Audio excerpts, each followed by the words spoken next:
All right, so the time is 7 o'clock. I'm going to call the Richland County Board of Supervisors 2022 organizational meeting to order. So we'll start.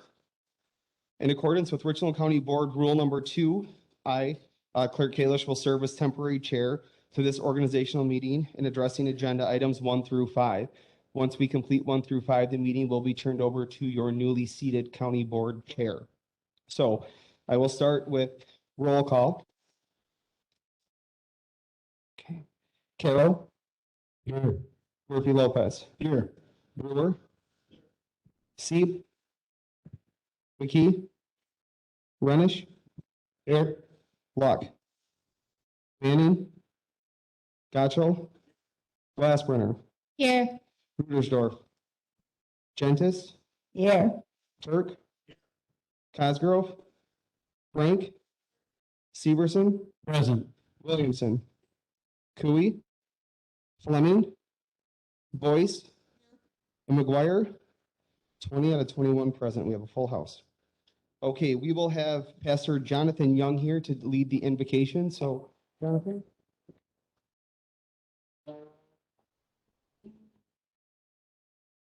Thank you. Let us pray. Most Heavenly Father, we thank you for this day, and we thank you for the privilege it is to serve as leaders of the Richland County under your guidance and care. Father, I pray for each individual here. I thank you for their service. I thank you for their willingness to be here. Father, I just pray that you would give them wisdom tonight. I pray that every thought, word, and deed tonight would bring glory and honor to your name. And we ask all this in the powerful name of Jesus. Amen. All right, and we can stay standing. I will lead the Pledge of Allegiance, the flag right in front of us. I pledge allegiance to the flag of the United States of America and to the republic for which it stands, one nation, God, indivisible, with liberty and justice. Okay. So we will now proceed to the oath of office. So at your guys' seats, you should have been handed a packet with your oath of office. So you will repeat after me, okay? So you have this oath to read in front of you. So after we do this, I'll have you sign it, and then Miranda will come around to pick it up from you very quietly when we're moving on to the next item, okay? So everyone can rise and raise your right hand.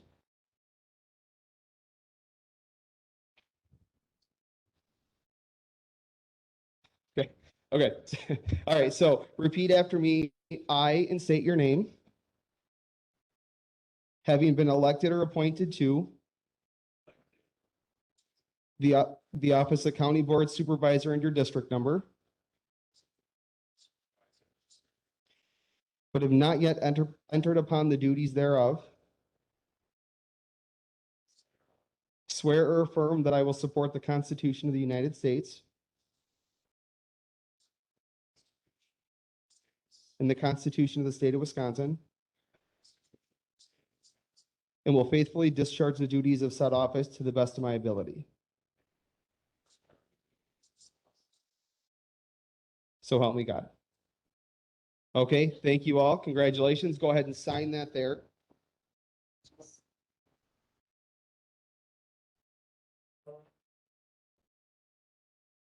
And again, once you have those all signed, Miranda will come around to pick them up. So I'll give you all a minute or two to sign those, and then we'll move on.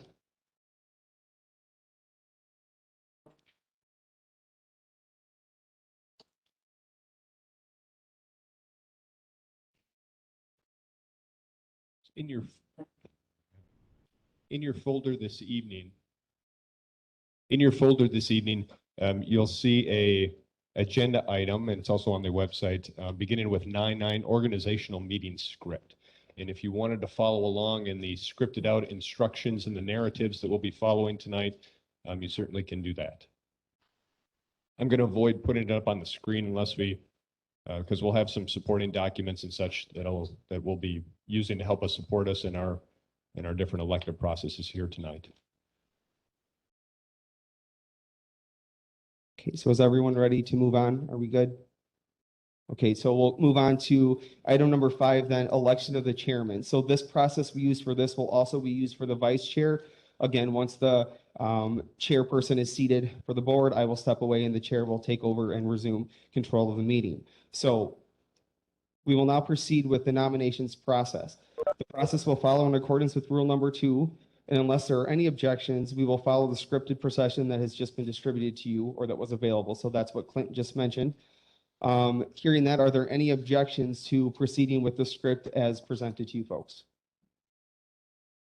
Okay, hearing none, the process will go as follows. So I will go over the instructions and then we'll let the fun begin. So I will open the floor for nominations. Any supervisor may nominate any supervisor, including themselves, by stating, I nominate supervisor, whoever that is. A second will be required from another supervisor, again, according to Rule 2. After a second, I will repeat the nominee's name to ensure accuracy. I will ask the nominee if they accept the nomination. If the nominee accepts the nomination, the nominee's name will be added to the nominee list that will be prepared up here and visible on the screen. Nominations will remain open until all desired nominations are made from the floor. At that time, I will entertain a motion to close nomination and cast secret ballots, or if there's only one nominee, I will entertain a motion to close nominations and cast unanimous ballot by voice vote. Provided there are no objections, we will proceed with such a motion. If several supervisors have expressed interest in seeking a nomination, again, their names will appear on the list on the screen in front of you as interested supervisors. They will again need a nomination and a second from the floor in which they have to accept in order to be officially nominated for consideration. So before moving forward, are there any questions on the nomination process before we begin?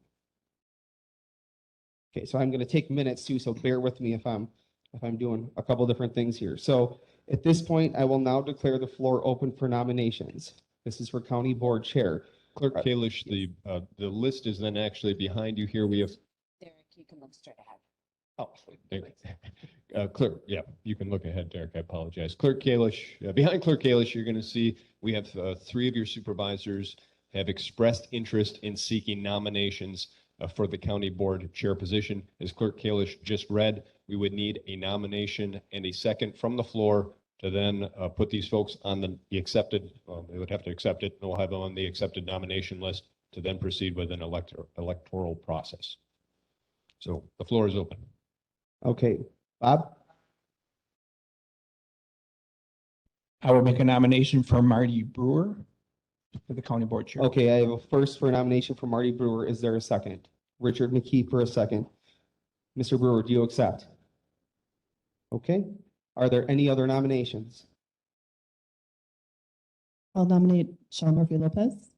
Okay, that was Sean Murphy Lopez with the first by Melissa Luck. Is there a second to that nomination? Second by Danielle Rudersdorf. Mr. Murphy Lopez, do you accept your nomination? Yes, I Yes. do. Thank you. Are there any other nominations? Okay, Dan McGuire. Okay, I have a first to nominate Dave Turk by Dan McGuire, a second. Carrie Severson, second. David Turk, do you accept your nomination? Okay, so at this point, we have the 3 nominations that are on the board. I will ask if there's any additional nominations 3 times.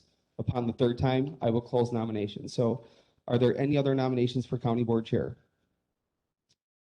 Are there any other nominations for County Board Chair? Are there any other nominations for County Board Chair? Okay, so at this point, hearing no other nominations, I will now call for a motion to close nominations and cast secret ballots. So is there a motion on the floor to close nominations? First by Gary Manning, second by Bob Frank. Okay, any further discussion about that? All those in favor signify by saying aye. Aye. Opposed, same sign. None, motion carries to close nominations. So nominations are officially closed and we will move on to the next portion of the election. So if you're following along, I'm at the bottom of page 2 where it says nominees, speeches, question and answer. So if you flip to page 3, prior to casting your ballots, each nominee will be allowed up to 10 minutes to speak to the board and take questions from the floor. So these 3 individuals' names were put into a random list generator, and I believe the order is displayed on the screen or will be. 1 second Okay. here. So interesting fact, Clerk Kalish, while I pull this up, there is no code for random, or so I'm told. So it actually is queued on a timer. It's down to the 100th of a second. Okay, I've got the The names are listed in here, very small. Let me see if I can blow that up. I don't know if I'm going to make it bigger. Control plus. Control plus. It's good to have. So it looks like There we go. Brewer, Turk, and Murphy Lopez will be our order. So Brewer, I'll hit the randomize button here in just Oh. a second here. So this is the order of the list here. I'm going to hit randomize and it's going to spit us a website with it in a random order. And there's your order, Clerk Kalish. We'll have so Sean Murphy Lopez, David Turk will be second, and then Marty Brewer will be third. So we will start then with Sean Murphy Lopez. If you would like to come up front here, and a timer will be started, and your 10 minutes will be going here shortly. Use the one Miranda has, please. The microphone in front of you on the table.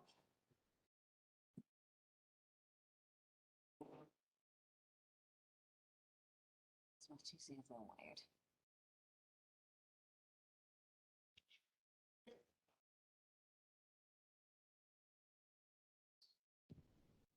Okay, sorry about that. So yes, my name is Sean Murphy Lopez. I want to thank everyone for listening to me and considering me today. I've been on the county board for 4 years, and when I first started, one of the biggest concerns I heard from voters was county finances. And so one of the first steps I took was I asked to be on the finance committee, and I did that for 2 years. And then I asked the committee at the end of that 2 years if they consider me to be their chair. So I've been on the finance committee for 4 years, and I've served as chair for 2. At both of those steps, I wasn't sure I would get selected, but I decided to take a chance and I threw my hat in the ring because I wanted to learn and I saw a need for extra hands to do the work. I'm really proud of what we've accomplished on the finance committee. Thanks to all the committee members, the administrator, and the staff. And some of the highlights of what we've done on that committee are a more transparent budgeting process, a capital improvement plan, requests for committee action in writing so we can look at things beforehand instead of having to make decisions on the spot without preparation. We've done regular job performance reviews of the administrator. We've had a good, healthy debate on property taxes, employee wages and benefits, and employee policies. We've educated ourselves on the county's debt, our property tax levels compared to our neighbors, and state funding. And then finally, we video recorded our meetings for transparency and accountability. Just like everyone else, I'm always learning more about the county's finances. I certainly don't consider myself an expert, but equally important is that I'm there to listen to the opinions of others at the finance committee. And, as I think about asking each of you to consider me to be chair of the county board, that's the main thing, my main topic, I guess I'm asking you to consider. I think too often in our society, we turn away from opinions of other people. If we don't, if they support a particular party, political candidate, if they have a certain religious faith, who they married, what their gender is, their occupation, etc. And I've been very grateful for this opportunity to learn from each of you on this board, no matter what your background is, and no matter what mine is. And I think, I've tried my best to turn off that instinct that we often have in our society to shut out other people's opinions. They're different from our own. And that's my style in a nutshell. I want to listen to opinions different than my own. And one example of how I do this at committees is I always ask for future agenda items from committee members at the committees I chair, because what's important to me might not be what's important to other people. And we should be able to talk about those things. Everyone on this county board needs to have a voice, deserves to be heard, and shouldn't be shut out of a conversation because of who they are. I'm always also striving to improve. I know I have my faults, and thankfully I have my spouse to make me fully aware of that. And that's how I look at our county government. We always have improvement, room for improvement to do what's best for our residents. And our county has faults too. We realize that, and we talk about that, but we also have a lot of assets. Yes, we've got the beauty and the abundant farms, the woods, the wildlife, but we also have a county with a lot of heart, not the least of which is this county board. We spend all this time in meetings thinking about how to balance other people's problems and how to help them. And we go through all these emotions: boredom, frustration, disappointment, but also intrigue and happiness and pride. It takes a lot of emotional energy, I think, to serve the people. And it also takes a lot of time and a lot of hard work. But I believe that's what we are excelling at as a county board. And I think that's what makes us the best rural county in Wisconsin. That's where my sights are set. And I think that's where a lot of other people's, where a lot of yours are as well. I believe the role of the county board chair is limited by the job description that the county board adopted in March, and I would work to stay within those limits and not stretch them. I do have flexible part-time jobs as a transportation planner, and I also own and manage an apartment building, so I can usually schedule my obligations around county meetings. I know not everyone has the ability to do that, so I'm happy to help with that flexibility. I'm still learning how to chair a meeting, and I'll always strive to do better, and I'm open to feedback. I highlighted in my answers that are in our iPads and on the website that I believe the chair's primary responsibility when speaking to others about county business is to represent the views of the board, not my own.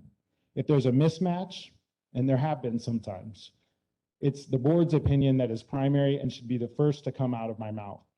And instead of guessing at the board's opinion, I'd rather tell people the board doesn't have one yet and then get to work on developing that should the board want to develop an opinion or an action through one of their committees.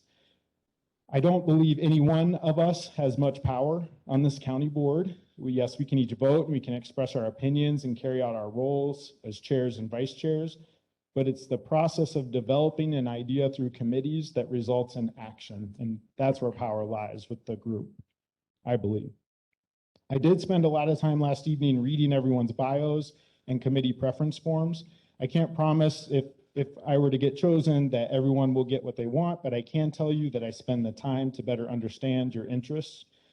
I do spend spare time watching other committees that are recorded when I can multitask on household chores and DIY projects at home. And I think it's important for the chair to understand what's happening, to listen to those opinions expressed in committees and be ready to assist as needed. And I think the chair has to or should spend some time researching state laws, past county board actions, and studying our board rules and committee structure document. And then lastly, I know there's a lot of talk right now about greater efficiency, making cuts, mandated versus non-mandated services. It's been going on for a little while. And while I do think we've kicked the can down the road for too long, and you can see that in my budget votes, I do support a well thought out plan for greater efficiency. We have begun spending money in ways that will improve our long-term fiscal health, and I do support making difficult cuts. But at the same time, we have to make sure we don't lose our integrity as servants for the public good, and we have to be very careful about how we do that. So thanks again for listening. I'm happy to answer any questions you might have. 3 minutes for questions for Supervisor Murphy Lopez.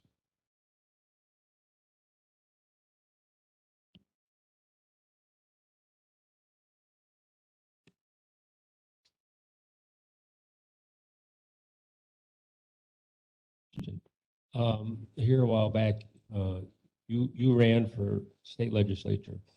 I was wondering if you could comment on that. I did. I ran for that. That's in my bio. I did run in 2020 in District 49 at the state level. Man, it was a good learning experience. I've told several people if I lose tonight, I've got some practice losing. You know, and I think it's important to be as good of a loser as you can. You know, and I, you know, certainly support Supervisor Brewer or Supervisor Turk if they end up in the chair spot. I think this is a team, and I think we need to work together. So, yeah. We've just come through, or still in a pandemic, and a big part of taking care of the county was in one of our biggest departments, HHS.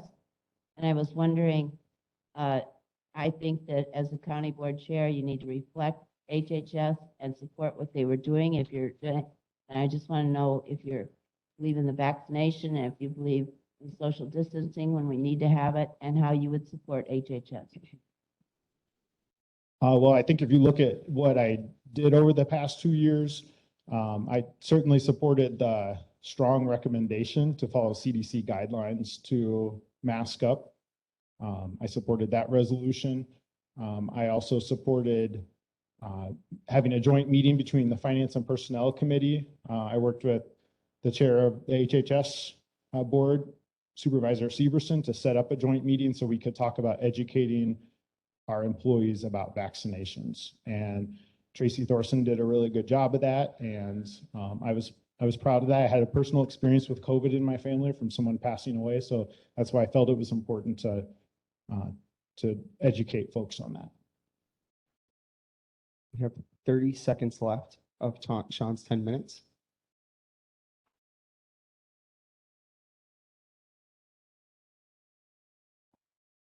Thanks for the questions and thanks for considering me. All right, thank you, Sean.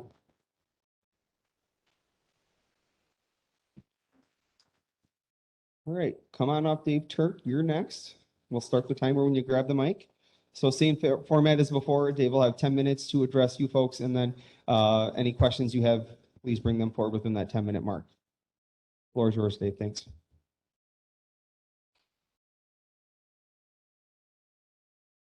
We'll start you over, Dave. Okay, now I'm on. Good. Good evening, and thank you all for being willing to sit in these chairs and take this office of County Board Supervisor. If I'm counting right, this will be the start of my 6th term, so I've seen a lot of folks making it through. It's great to see the new faces in the room, great to see the faces of the people who've come back to continue their service to the county, and I appreciate everybody. We've made a lot of progress in the last couple of years, especially as a county government, hiring an administrator, improving some of our processes specifically related to budget matters, getting more information into the hands of the board as we're making those decisions. And through all that, we made it through a pandemic. And then as we start this term, we've reshaped, the roles and the definitions of our committees and such as we operate as a county board. It's really important to me to see that momentum continue. And that's something I believe strongly in. I want to see us embrace the role of the county board as it's outlined in the documents that we approved in the previous term as the policy setting and decision-making body, and trying to get away from day-to-day management of operations. We have an administrator, we have department heads to do that for us. It's our job to hold them accountable, and the public holds us accountable. And I think that involvement of the public is another key thing that's very important to me. I want to make sure we're doing as much of our business as possible out in the open in front of the public so they know what we're doing and why we're doing it. The pandemic really forced our hand on virtual meetings, and we're getting pretty good at it. And I'm thankful that we were able to do that to keep people involved and keep people safe and still be able to meet and conduct the business of the county. But there's still work to do to continue being accessible and improve things. There's a project that's starting to get our county ordinances online. I want to really see that come to fruition. That'll be an important thing for the public to be able to access and continue giving the public access to our meetings online whenever possible. For our meetings, I want to see them be efficient. It winds up being an investment of our time to get the best result for that investment.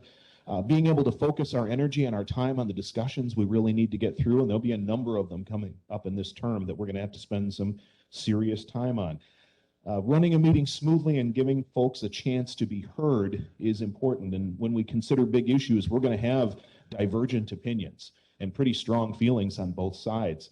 And so being able to balance managing that feedback with still keeping the meeting on track and getting the work done, I think is a skill set that I possess and would look forward to utilizing as the chair. It's a delicate balance sometimes, but even to be able to get to a point where you make a decision, somebody doesn't agree with it, but they know their voice was heard in the process. That's something I really value.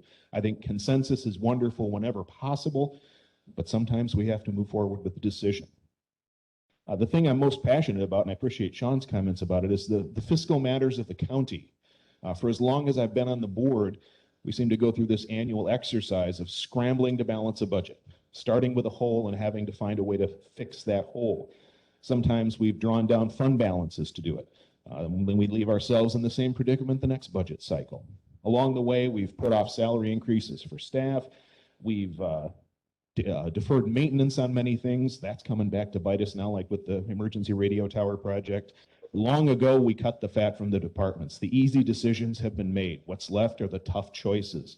And I know that's going to be a big part of the next couple terms is to try to structure the county budget so it's a sustainable thing, that we don't have to start with that scramble to fill a gap every budget cycle, to maintain a good balance between our operational and our capital expenditures. Now, I'm not opposed to spending, I'm not opposed to borrowing, but we need to keep that balance. We need to maintain some flexibility so we can meet the needs of the county. And at some point, and that point's coming now, I believe, we're going to need to make some tough choices about what we continue to do as a county government. Certain things we're mandated to do and we have to do. And we want to do everything we are doing the best that we can do it. So we'll need to engage in discussions with our constituents about, okay, what services do you value the most? Where do you want to see your tax dollars that we're taking out of your pocket spent? And I think that's probably the biggest issue for us to wrestle with moving forward, is kind of right-sizing our government to fit within the size of the budget we have available. The state limits how much we can have for tax levy revenue. So what can we do to have the most impact within those limits? So thank you all for listening to me. Thank you for your consideration. I'd be happy to answer any questions.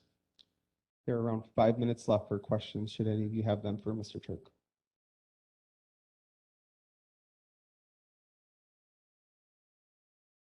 Okay, Dave, I'll ask the same question about HHS Mhm. coming through the pandemic and how they had to help take a lead, and how the county board chair, I assumed, had to take a lead, and we know the administrator did.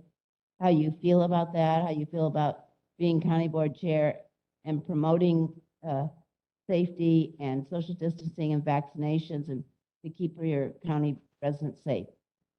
I have extreme respect for the work done by the administrator, by the board chair, by HHS, and by emergency government as we headed into the pandemic. I thought it was a wonderful team effort to bring the best information possible to the citizens of Richland County and ensure that we were operating in a way to best protect the citizens of Richland County. I'm really high on the new definition of roles that we have with our new structure that talks about the role of the administrator, the role of the county board chair, the administrator as the spokesperson of county government, and the board chair as the spokesperson of the elected board. And so within that role, that's what I would seek to fulfill, is to be the voice of the board, as Sean talked about, reflecting the positions of the board, talking about what is best for the county, and trying to keep us moving in those directions that move us forward, but still keep everybody safe. Yes, sir. David, can you hear me, David? Yes, I can. David, as you know, over the past 15 years or more, there's been a decline year after year in shared revenue from the state, which has placed excessive burdens on counties, particularly since they're limited in terms of raising their levy beyond a certain minimal percentage. And consequently, counties, as you say, have struggled to meet their needs in terms of services to the community. Public safety, as an example, has had a difficult challenge, along with health and human services and the highway department, those three major operations. Your viewpoint would be interesting to me. If the counties continue, we're fortunate this year and recently that we received a significant amount of money from the American Rescue Fund, but you know, that's a one-time deal, and next year it'll be gone, and who knows whether there'll be more to come. The other Build Back Better budget for infrastructure apparently is not going to pass muster with Congress. Excuse me, Mr. Seat, there's 2 We minutes. count on less relief. So my question to you is, if push comes to shove and there's no other resource for money and we can't cut services anymore, would you be in favor of a referendum to increase the revenue to the county by increasing the levy? I strongly feel that shouldn't be our first course of action, but if we get backed into that corner and have no other service, there's no other choice besides cutting what we feel are really important services, I think it would behoove us to go to the public and ask, and if they say no, be prepared to handle that. Thank you, David. You're welcome. There's roughly 1 minute left for any other questions. Dan McGuire. People online. So they can, Use the- Now with we combining different committees, the efficiency of our meetings is going to be even more important than ever before. So thank you for that comment. Sure. Around 45 seconds left. Any further questions for Mr. Turk? Dave, anything else with your time left? It's been my privilege to be the vice chair for the last 2 years, and I would hope to get your support to be chair and look forward to serving together with you for the next 2. Thank you. Thank you, Mr. Turk.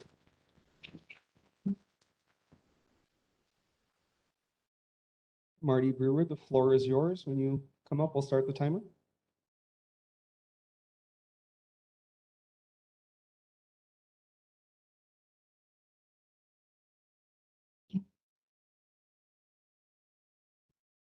Ron. Yep.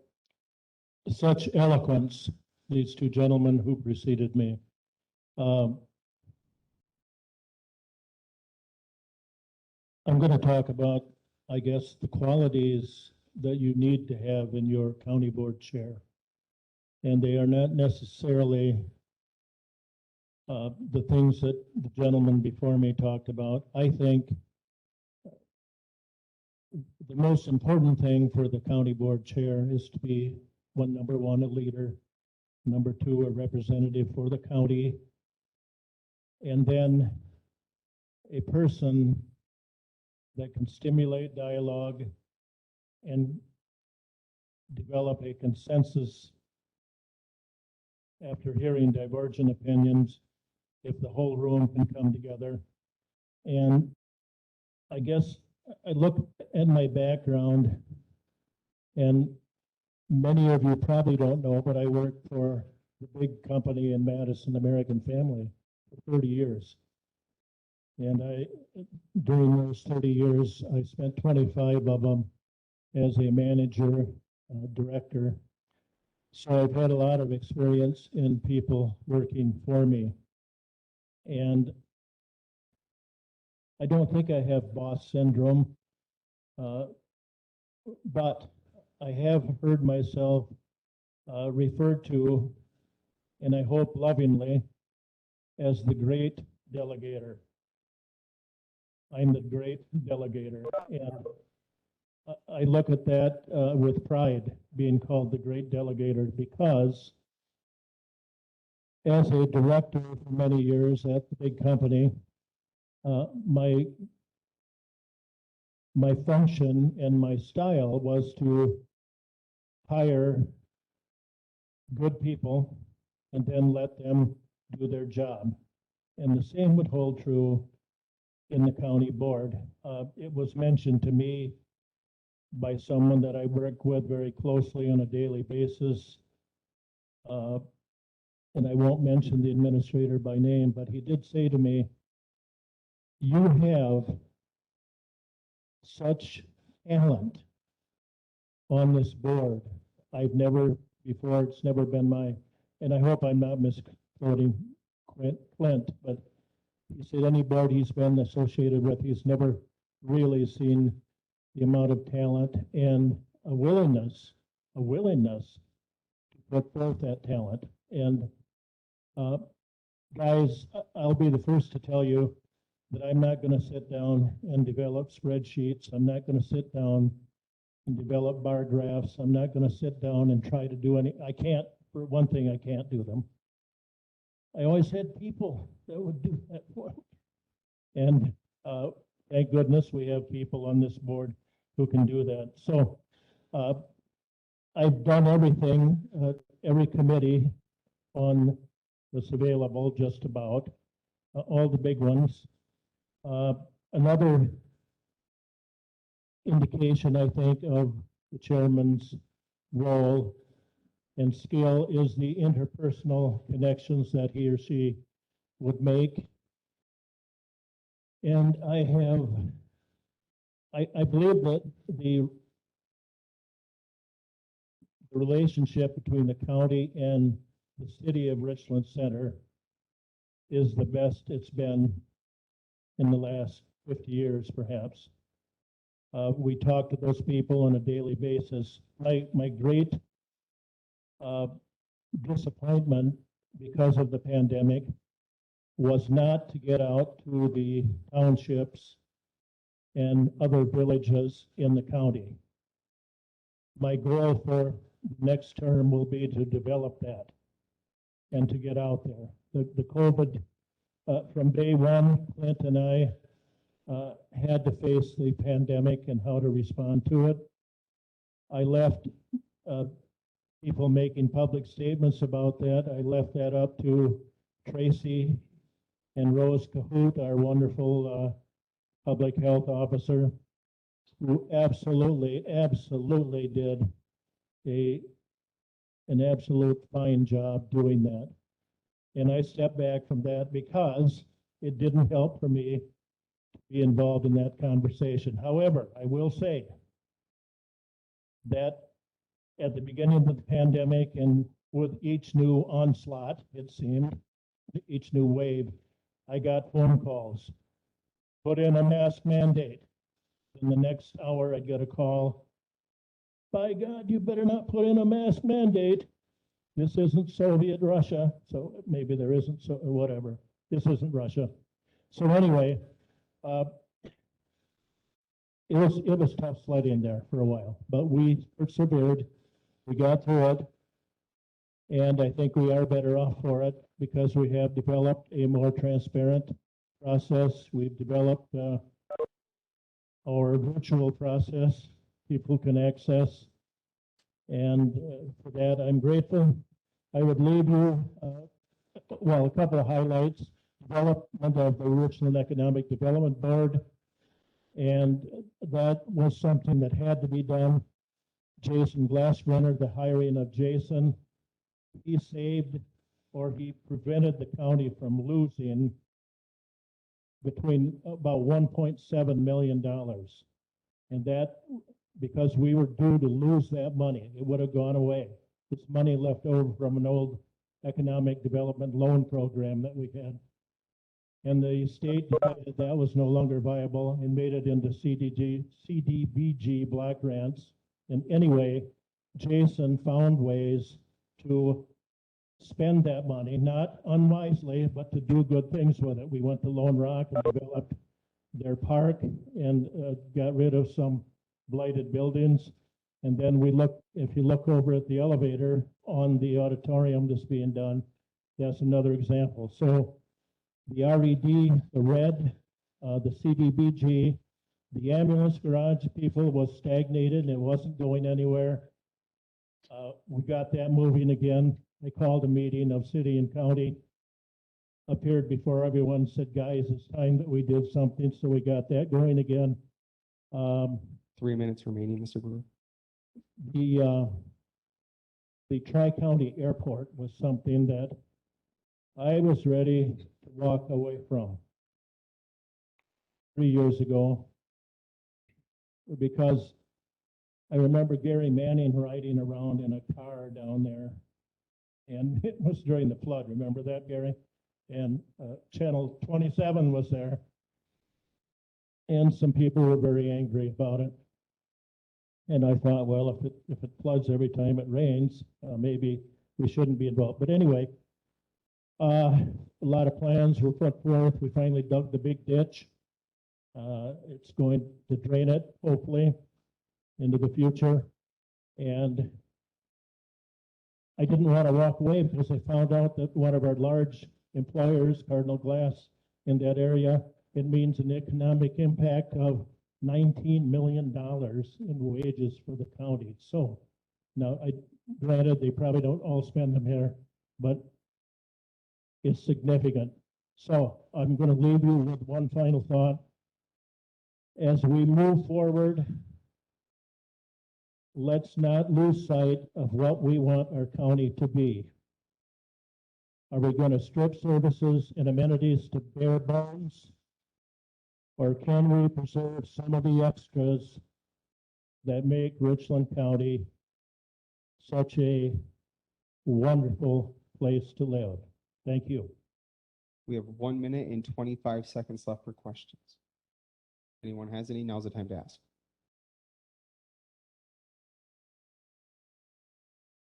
Yes, sir. You hear me? Yeah, Marty, Ken Renish. We know there's some issues going on possibly with the county property out at the campus. What ideas do you have that, if that starts to fail, possibly we could do there? Yeah, the campus is an issue, a big issue, and we have a lot invested in the buildings. We have a lot invested in the property. Various schemes have been presented. One of them was to develop part of the property, develop a housing tract there. It came under severe criticism, and a lot of discussion has ensued. We finally got the former governor, the president of the university up here, and what did that visit? What good did it do? Well, it did a lot of good because I think it finally has broken the logjam concerning the campus, and that we're going to move ahead on some of those issues. Look for them in the next few weeks. Okay, that is your time, Marty Brewer. Thank right, you thank very you. much. Thank you very Thank much, you. folks.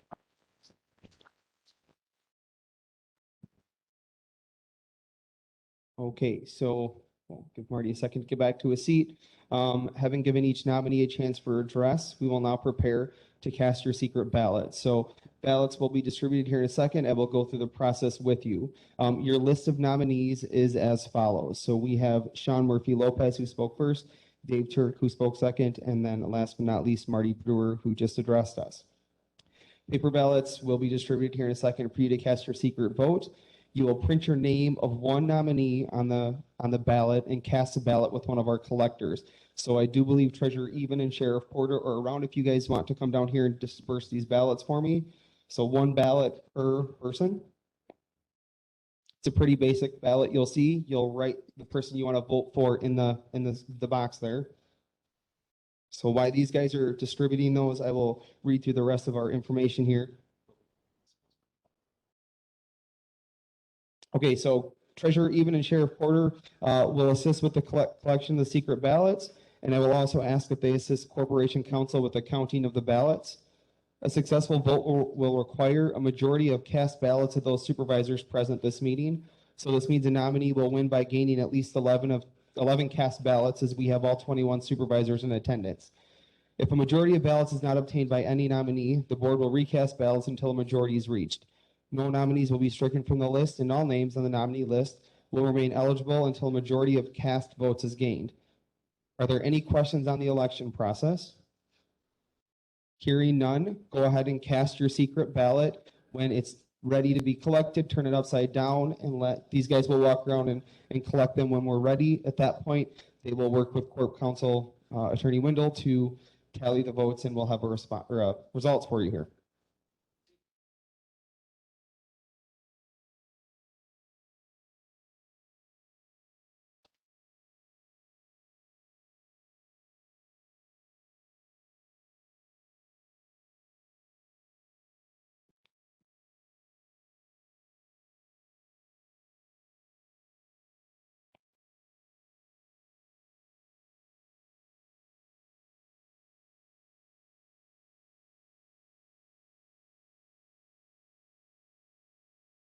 All right, do we have everyone's ballot? Have you given one ballot to either Treasurer Even or Sheriff Porter? Okay, looks like they're all in, so.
Okay. So votes are in. Majority of secret ballot votes has been gained by Supervisor Brewer. So the votes that we had, 13 for Marty Brewer, 4 for Sean Murphy Lopez, and 4 for Dave Turk. That equals our 21 votes cast, so we balanced. You've all voted. So at this point, I do declare Supervisor Brewer the Richland County Board Chair. So congratulations, Supervisor Brewer.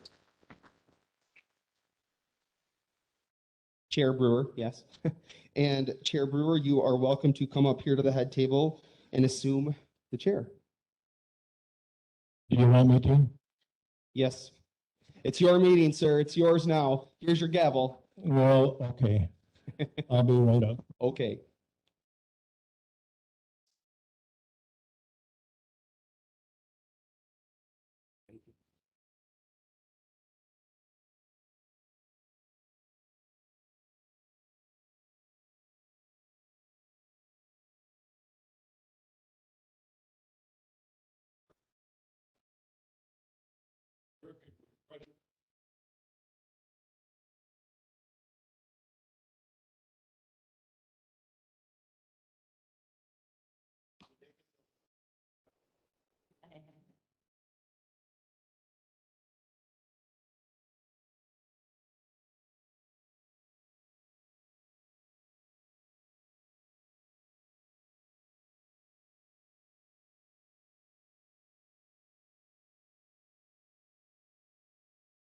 Thank you all for your faith, and we'll continue the good fight here. Thanks.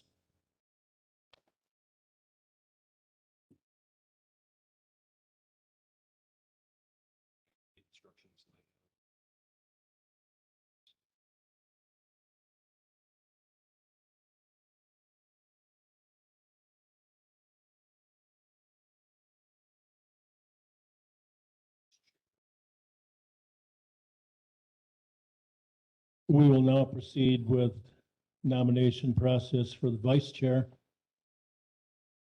And with no objections, I will open the floor for nominations for vice chair. Mr. Chair, the supervisors that have expressed interest, much like following the process for the chair, are listed up here behind you or in front of you, Mr. Chair, on the screen. We have from District 2, Sean Murphy Lopez, from District number 13, David Turk, incumbent. And these are the two that have expressed interest. And like the chair, they would need a nomination and a second and an accepted nomination. We'll move them over to your accepted nomination list. Do we have any nominations, Mr. McKee? We have a nomination for Sean Murphy Lopez. Do I have a second? I'll second it. Seconded by Ms. Gentis. Do we have any other nominations? Do you accept the nomination, please, sir? Yes, Mr. Chair. Thank you. Do we have any other nominations? Yes, Mr. Frank. I would nominate Dave Turk. And Mr. Frank nominates Dave Turk. Do we have a second? Mr. McGuire seconds. Do you accept the nomination, Mr. Turk? Okay.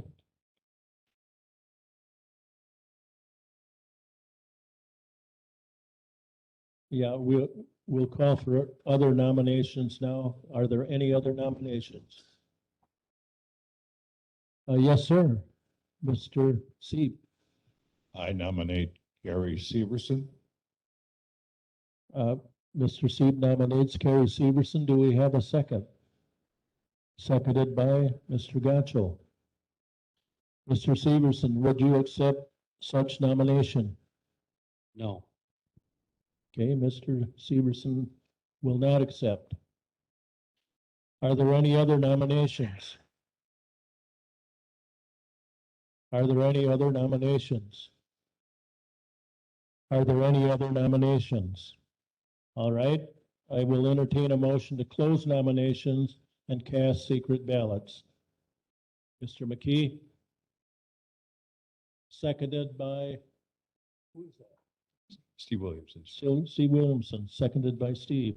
All I could see was that shock of beautiful brown hair, Steve. Okay, we have a motion and a second to close nominations and cast secret ballots. How do you vote?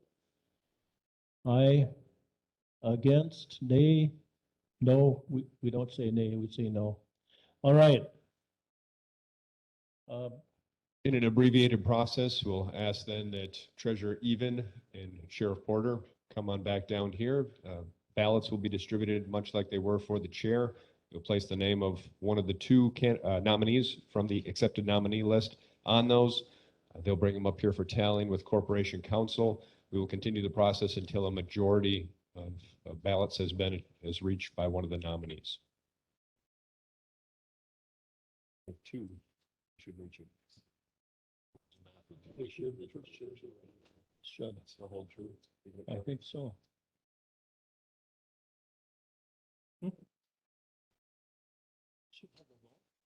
Yeah. Give me that.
What do we have?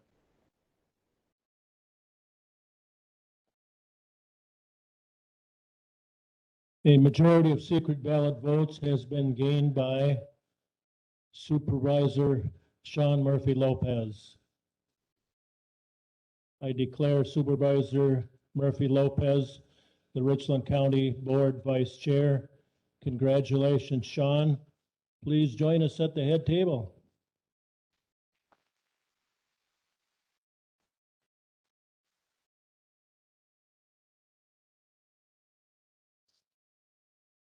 We have a very brief agenda tonight. Chuckle, chuckle. Which I don't have right in front of me. Now I do. We have a 15 point. No, we don't. Thank you. Thank you, thank you. Okay, we have a 17 point agenda. We've already dispatched with 6 of the first things that we needed to attend to. So now we need approval for items 7 through 17 of the agenda. What's your pleasure? Ingrid Glassbrenner makes the motion to approve, seconded by Mr. Frank. All those in favor signify by saying aye. Aye. Opposed? No. The motion carries. We have an agenda. Minutes of the March 15th and March 30th meetings. If I hear no one make a motion or an objection to any of the content, I think I will approve those as published. Okay. Number 9, affirmation of the Richland County Board rules.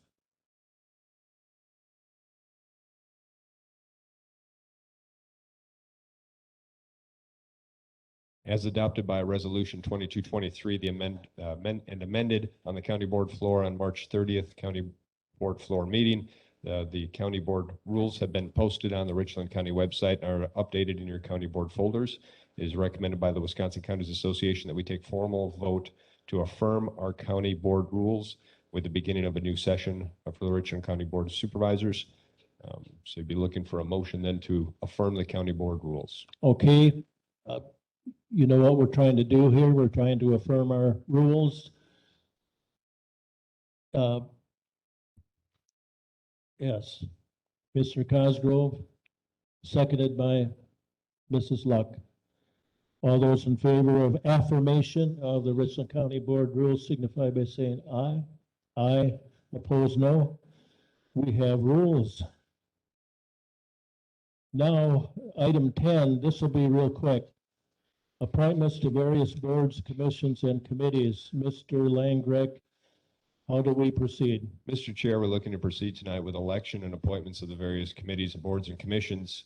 First one being election of members to the Pine Valley and Child Support Standing Committee. We'll have election to open seats that were created by resignation or past term limitations.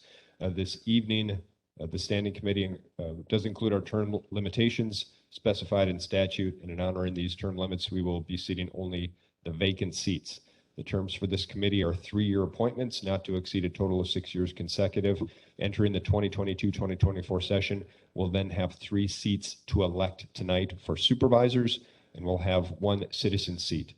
Current seating with restructuring is in the seats. We would have Supervisor Richard McKee, expiring in January 24, Marty Brewer, expiring in January 23, and then Donald Seep, expiring in January 23 as well. Citizen member Pat Ripken is eligible for re-election. She completed the seat of an existing member, citizen member that stepped away and resigned. So we'd be first looking to nominate tonight. Pat Ripken is your citizen representative, and then we move into nominations for the supervisor seats. Up on the board, then, much like we had just done for the chair and the vice, I have expressed interest from Pat Ripken. She's interested in accepting a... Mr. Langrick, it's Ripshin. Ripshin, I'm sorry. Yes. I'm sorry, Pat. Ripshin. Thank you. Has expressed interest, so much like the same, then we will need from the floor a nomination and a second and an acceptance. And if we have more than one, we can proceed with a secret ballot. If we have only one, I would recommend then to close nominations and cast unanimous ballot. Mr. Chair. So we're looking for nominations. Ms. Gentis? I so move to nominate Pat Ripchen. And seconded by Barb. Nice to meet you. Didn't have a chance before the meeting. Okay. Motion and a second to appoint Pat Ripchen to the Pine Valley Board. All those in favor of that? Well, first of all, Pat, do you accept that? Thank goodness. Okay. All those in favor of that appointment signify by saying aye. Aye. Opposed, no? Okay, Pat. You're on. Congratulations. Thank you, Pat. Mr. Langrick. Apologize for the name. Got it wrong, I think, 3 or 4 times. Mr. Chair, now we're going to be looking to appoint county board supervisors to this committee. We have interest expressed to us tonight. Again, 3 seats, and coming back from let me explain, maybe this kind of help everybody follow along. So the diagram put together here is a terrific effort by Assistant Dull to capture our 21 supervisors' interest in the 30 or so committees yet that we have here. The X's that you see are expressed interest. The blacked out squares are not so much interest for reasons. Some folks broke the rules. Rather than putting an X, they put in the numbers of their preference to be a little bit more special.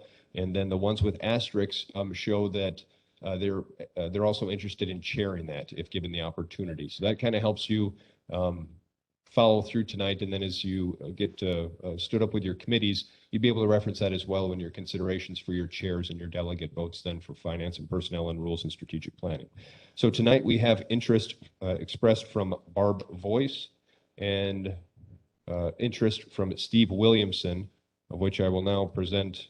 Much like before we had up on the board, you'll see there's 2 expressed interest. We'd be looking for nominations, seconds, and then acceptance of those nominations to move over to the list of accepted nominations. And Mr. Chair, you'd be looking for a 3rd supervisor to be willing. If we don't have one at this night, I think we could still move forward with a quorum, and then we can start interrogations afterward. We'd also have an opportunity when we get past finance and personnel to come back and recommend somebody to fill that through a process of that nature as well. So we're looking for a nomination, supervisor nomination for the Pine Valley Board. Mr. Williamson.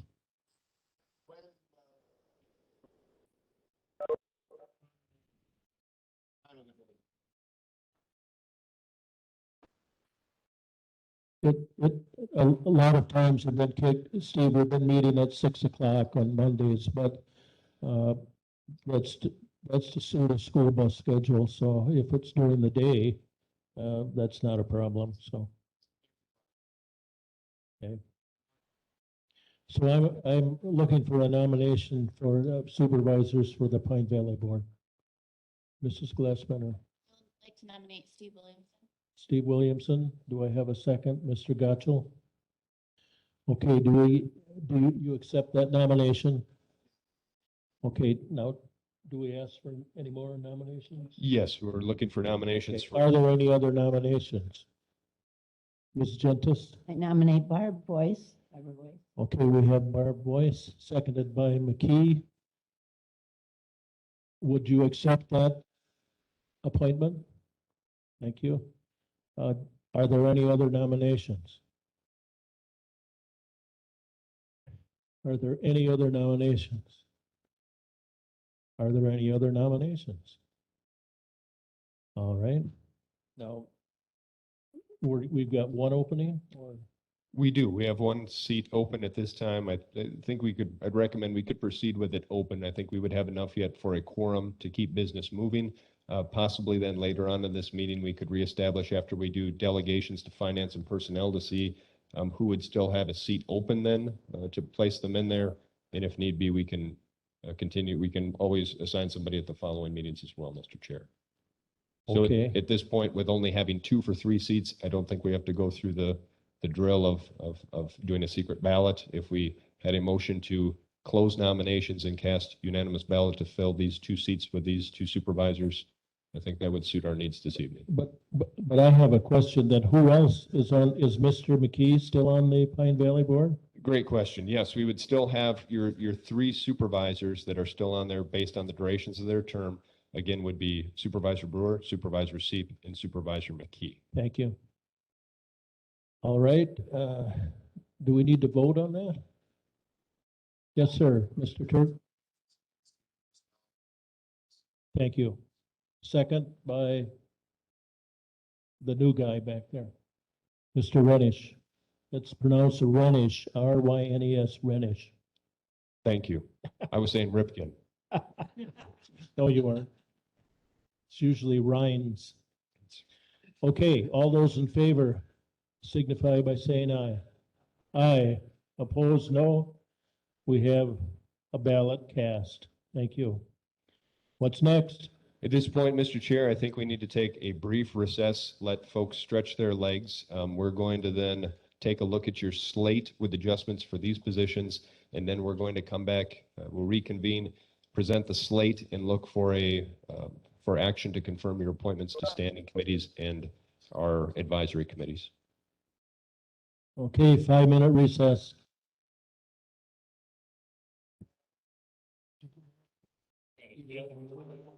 Highway. Sorry. Did we go to elect highway? I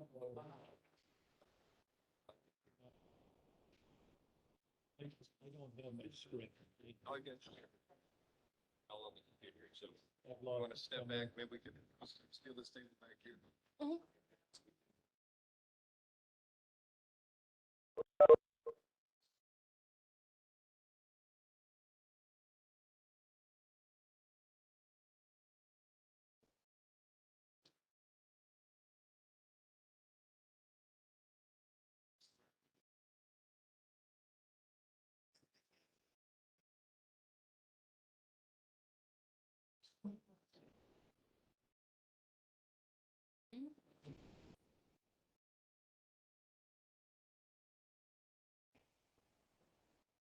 Serious.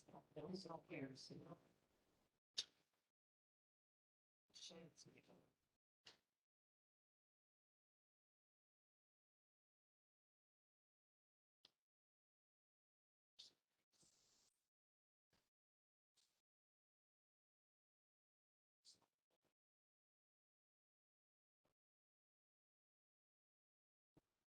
Hold the process.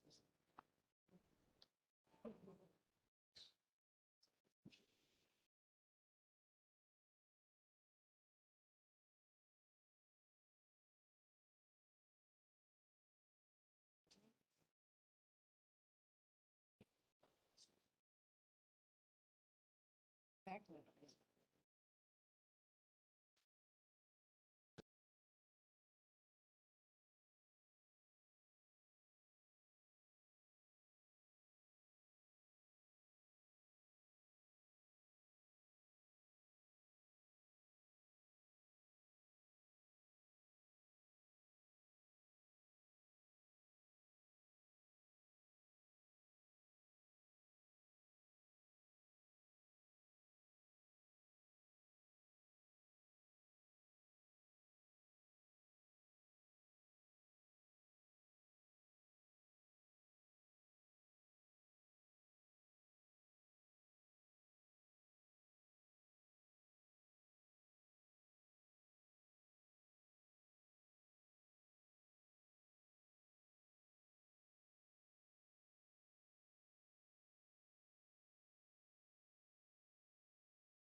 and something that should have been done at the beginning of the meeting, but I wasn't up here at the beginning of the meeting.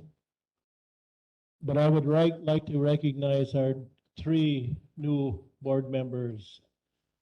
So everyone knows you. I'd like you to stand up when I call your name and receive the admiring glances of your fellow board. Barb Voice, please stand up, please. Hi, Barb. Glad to meet you.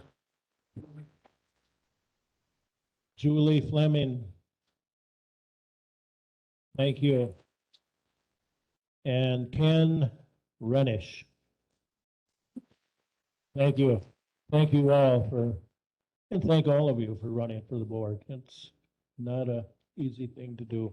Okay, Mr. Kalish. Okay. All right, so if you're following along on the script, we're on page 7. So we're going to call together all of our standing committees separately from one another. They will each have the same agenda. So if you're looking at the page 7B, we're going to call the meeting of the Pine Valley and Child Support Standing Committee together. And the first item of business to do is obviously to call the meeting to order, which I did. The second one's going to be an election of a chair. So I think Clint is trying to put these committees up there on the screen. I don't know how easy it's going to be to see it because it's going to be tough here. So I get we're not approving the slate for all of them right now to confirm the slate. We're just going to handle the Pine Valley and Child Support Standing Committee as your elected body. And then we'll come back and I'll read them all off. You sure you can't see that? I'll read off all the appointments here and for the remainder standing committee. So the folks then we're having, if you can maneuver your way to a microphone, we're going to have Supervisor Brewer, Supervisor Seep, Supervisor McKee, Supervisor Williamson, and Supervisor Boyce, and then our Representative Pat. Also, if you can make your way to a microphone, and then Clerk Kalish will call us to order, and we'll be accepting then nominations for chair of the standing committee. Okay, so meeting's called to order at 8:24 p.m. As Administrator Langridge just said, I'm looking for a nomination for someone to be the chair of the Pine Valley and Child Support Standing Committee. This will be done very similar to what we've done before. There will need to be a first, a second. Obviously, you'll name a nominee, and then the nominee will need to accept. And we will vote on these via voice vote if that is okay to you folks. Mr. Clerk, I nominate Richard McKee as chair. Okay, is there a second to that nomination? Barb Voice second. Richard McKee, do you accept that nomination as chair to the finance? Okay. All right, any other nominations for that? I'll ask 2 more times. Any other nominations? Any other nominations? Okay, so hearing none, I will take a motion to cast unanimous ballot to name Richard McKee as the chair of the Pine Valley and Child Support Standing Committee. Is there a motion for that by Steve Williamson? Is there a second? A second. Okay, Marty Brewer. Any discussion? All those in favor signify by saying aye. Aye. Opposed, same sign. None. Okay, that motion carries, and you are Richard McKee, the chair for the Pine Valley and Child Support Standing Committee. So you have your script in front of you. The next thing you'll need to do is your committee will need to select a delegate to the Finance and Personnel Standing Committee, as well as Rules and Strategic Planning Standing Committee, and then you'll need to adjourn. So I'll hand the meeting over to you, Chair McKee.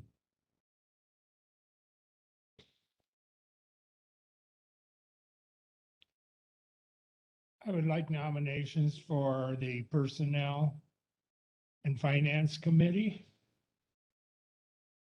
Looking for nominations from the Pine Valley and Child Support. This would be from Supervisor Brewer, Supervisor Seep, Supervisor McKee, Supervisor Williamson, Supervisor Voice.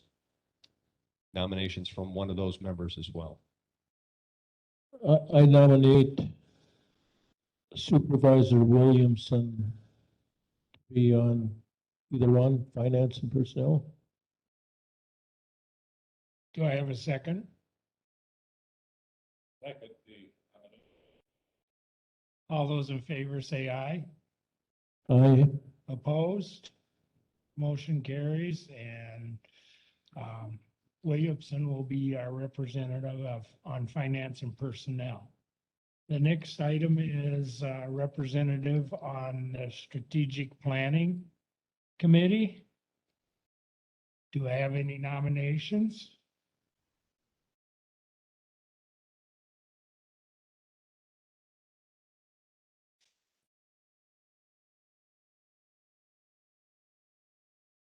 Looking for nominations again for your rules and strategic planning. Supervisor Brewer, you're already on there as a member or as your chair role. So this would be from Supervisor Seep, Supervisor McKee, Supervisor Williamson, or Supervisor Voice.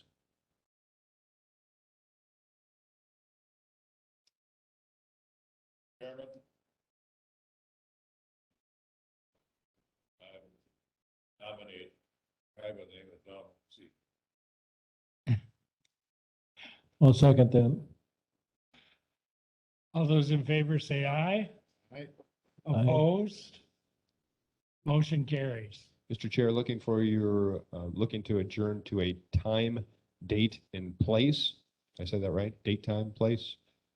Those three in whatever order you can get them at. Okay, For I your think next meeting. for the first meeting, the time, I'm not sure of it. We have to get with child support to find out what's convenient for them. But Pine Valley needs to meet on the third Monday of the month for financial approval reasons. And if you don't have a time, date, and place, and you just want to adjourn and have staff assist you with like a Survey Monkey or some other type of a element at finding the time, we can do that as well. Okay, yeah, I would want to get with the person that's head of child support. Tom and I have discussed this if I was chair, and we plan on meeting him and the meeting with her in the next few days. Excellent. So then you're just looking for a motion to adjourn. I'll entertain a motion to adjourn. So moved. Do I have a second? All those in favor say aye. Aye. Opposed? Motion carries. We're adjourned. Okay, at this point then, we'll be looking for confirmation of recommendations for supervisor appointments made from the county board chair. A temporary slate we'll hold up here on the screen, and I'll kind of talk through it so everybody can understand it. And then we're also looking then for confirmations of citizen appointments that are made by county administrator and the county board chair. The list will also be presented for a motion. The slate before you is put together by county board chair Marty Brewer. Very small here. I'll read through them. The recommended appointments for confirmation tonight for Health and Human Services would be Supervisor Seep, Supervisor Renish, Supervisor Gotchel, Supervisor Glassbrenner, Supervisor Rudersdorf, Supervisor Severson. And this is for Health and Human Services and Veterans. For Public Safety, Supervisor Renish, Supervisor Luck, Supervisor Turk, Supervisor Cosgrove, Supervisor Frank, Supervisor Severson, Supervisor Voice.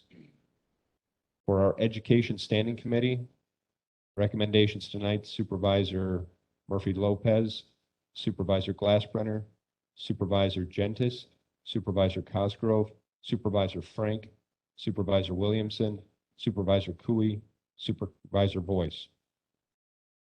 Public Works, 8 seats, Supervisor Carroll, Supervisor McKee, Supervisor Manning, Supervisor Cosgrove, Supervisor Williamson, Supervisor Cooey, Supervisor Fleming, Supervisor McGuire.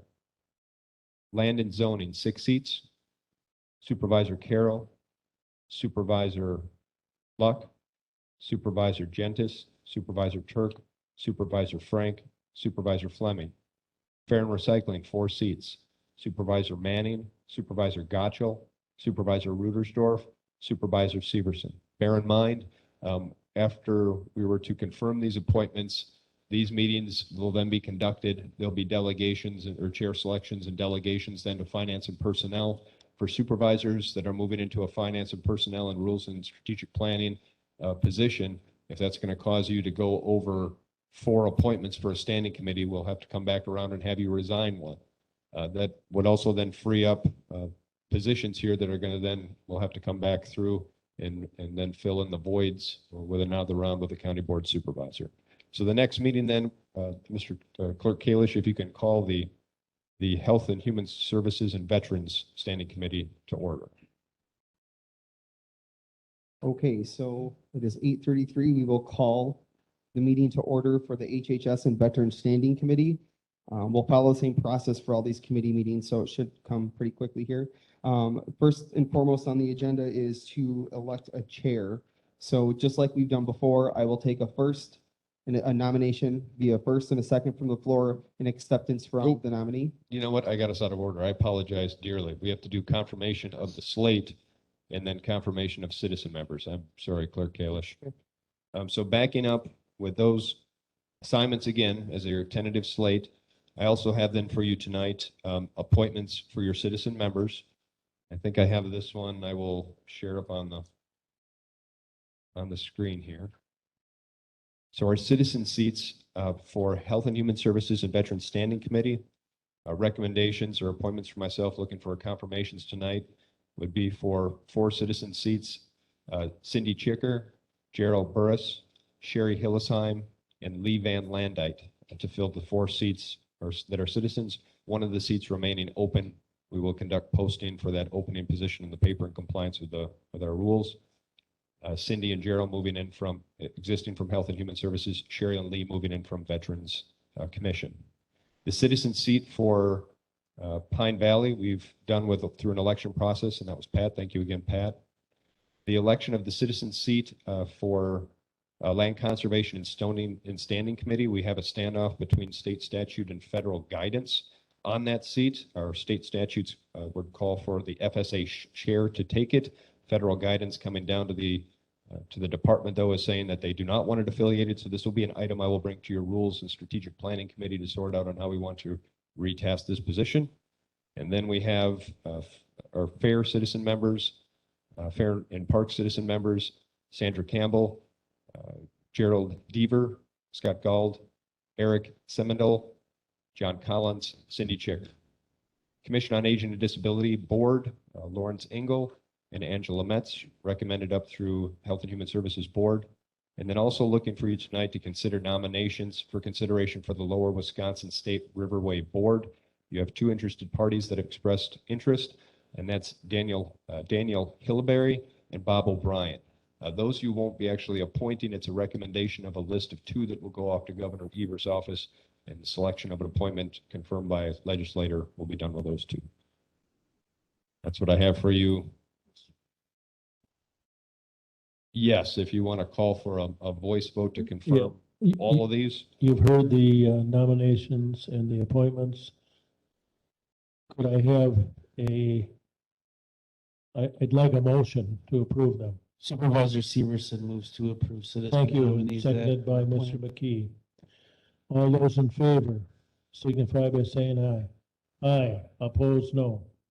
Okay, we've approved the appointments. Okay, now with our appointments in place, you have committees established so we can move forward with our Health and Human Services and Veterans Standing Committee. Clerk Kalish. Okay, so we will call the Standing Committee for HHS and Veterans together. The time is 8:36. So again, we will need to first elect a chair of the committee. We will do this the same as we've done before. I'll take a nomination from the floor, a first and a second. The nominee will need to accept, and then should anyone not have any objection, we will do a voice vote to confirm that election to chair if that's okay with the group. So election of chair for HHS and Veterans Standing Committee. Is there a nomination from the floor to elect one of those members as the chair? This would be for our members again of Supervisor Seep, Supervisor Renish, Supervisor Gottschall, Supervisor Glassbrenner, Supervisor Rudersdorf, Supervisor Severson, and then our citizen members that we have present here tonight. We have committee members Chicker, Burris, Hillesheim, and Van Landite. Can I ask a question? Sure. So I thought just the members of HHS would be voting on this and make you said from the floor, so I'm confused. I apologize, from the Health and Human Services and Veterans Committee, from those specific members that will be voting on chair. Anybody is eligible for chair, but delegates to finance and personnel and rules and strategic planning would have to be county board supervisors. Thank you. Clerk Kalish, I nominate Supervisor Ingrid Glassbrenner for chair. Okay, we have a first from Tim Gotchall to nominate Ingrid Glassbrenner as chair of the HHS and Veterans Standing Committee. Is there a second?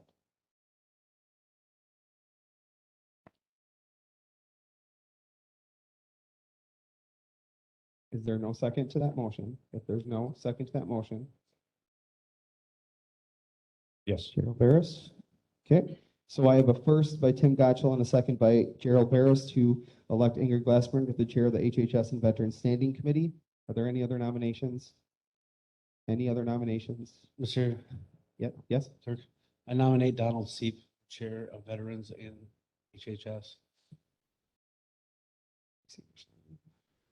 Okay, so Carrie Severson nominates Don Seat to the chair of Veterans and HHS Standing Committee. Is there a second?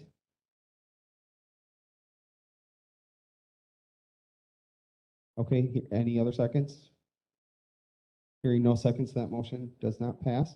So we're back to the original motion of Tim Gotchall, making the motion and seconded by Gerald Barros to elect Ingrid Glassbrenner to the chair of HHS and Veterans Standing Committee. Is there any other nominations?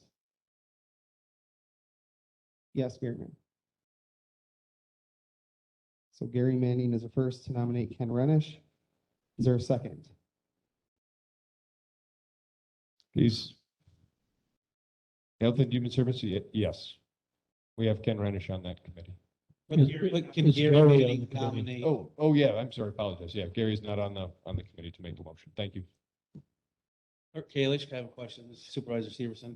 Yes, Are you at the three asks for nomination? this is yes, we're done Okay. with this. Then I would move to close nominations and Thank you. cast unanimous ballot for Ingrid Glassbrenner as Chair of Health and Human Services. Thank you. Is there a second to that? Second. Second by Tim Gotchall. All those favor signify by saying aye. Aye. Opposed, same sign. None. Motion carries. All right, Ingrid.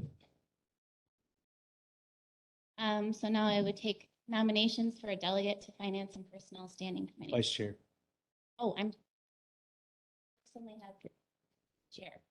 Correct. To go We through can vice chair right we could do vice at the follow-on meeting. We're doing chair to have somebody kind of help lead with getting an agenda put together for the first meeting.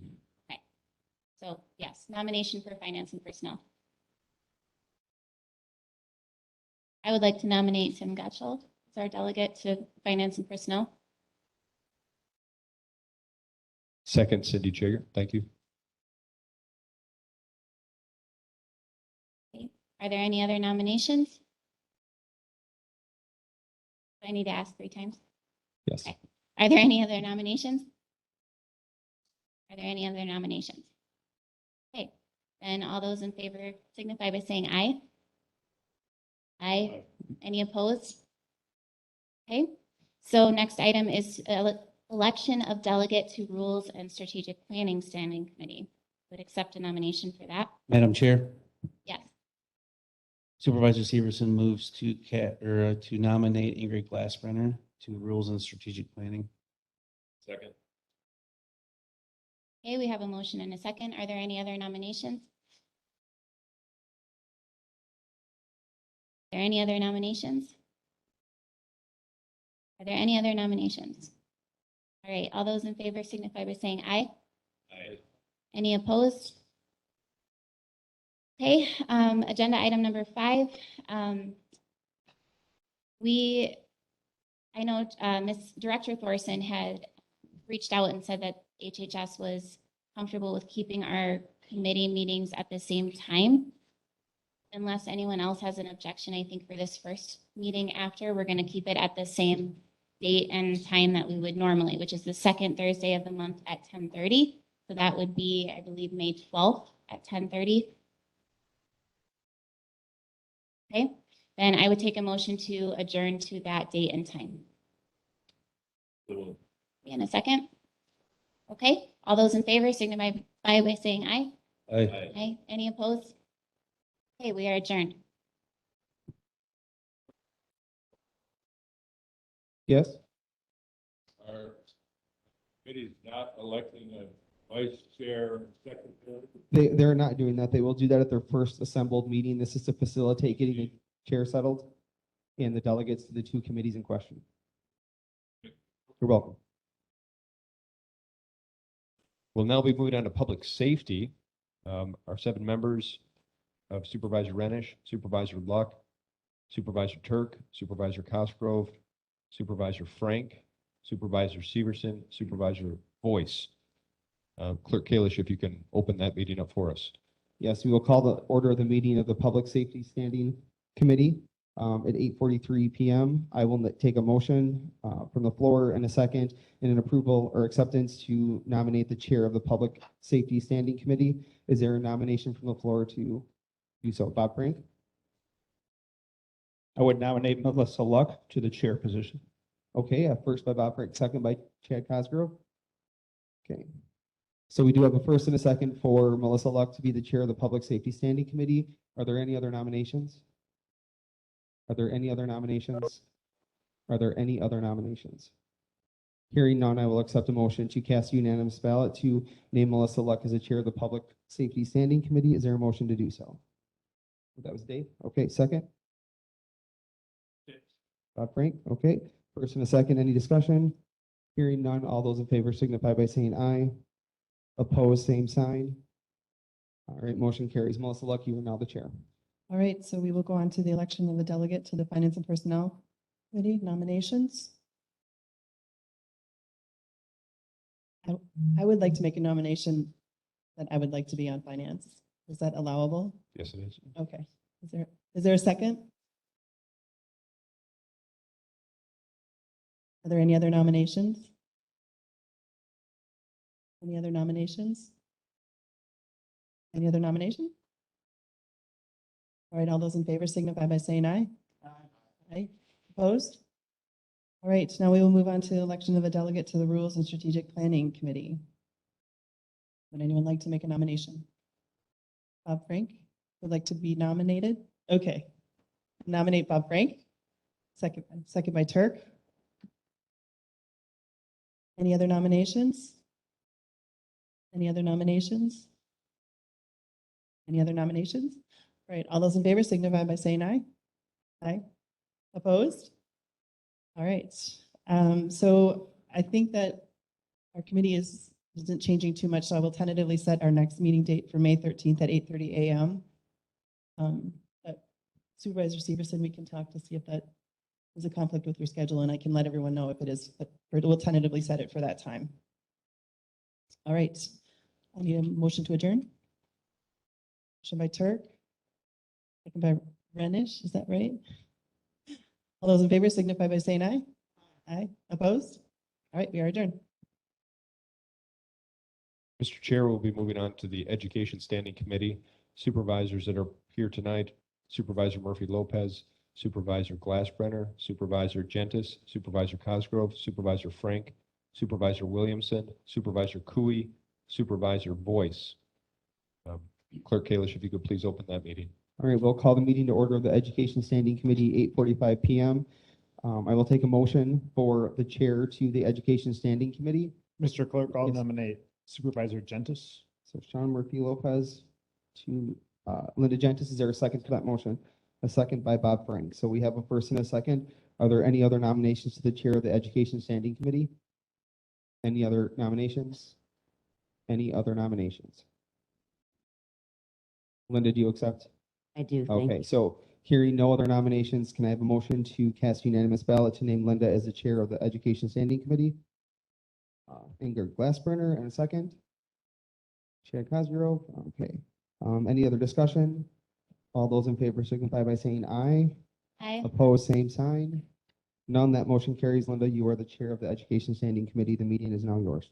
Okay, I will accept the nomination for the delegate to the Finance and Personnel Committee.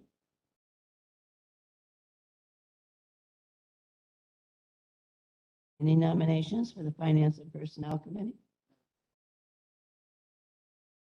And are you on the committee now, Williamson? I just did, okay. Yep. Do I have a second? Okay. Any more nominations? Okay, Mark? Any more nominations? Any more nominations? All those in favor of Mark Cooey being on the Finance and Personnel Committee, signify by saying aye. Opposed? Okay, Mark, in there. All right, now, I need election of the delegate to the Rules and Strategic Planning. Do you have a nomination? Sorry, no, who's the chair?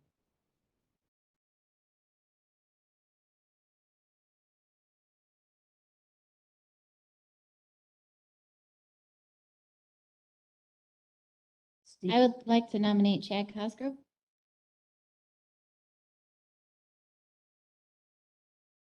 Any more nominations?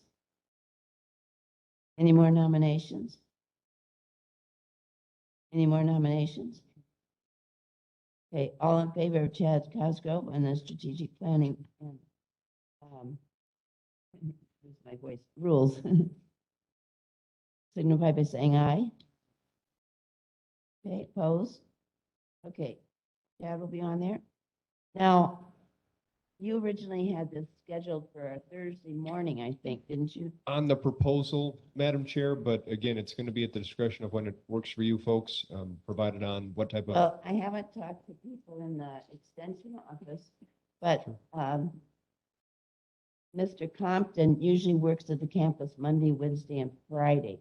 So I'd like to accommodate his schedule, if that's okay with everyone. You don't have many meetings on Monday. Is that okay to have a meeting on Monday? I wasn't sure. Yeah, we'll work it out in like with all these meetings, we'll try to get a calendar put together, and if we have to mix and mash and move them around, we can do that. You think a Monday is good for the extension?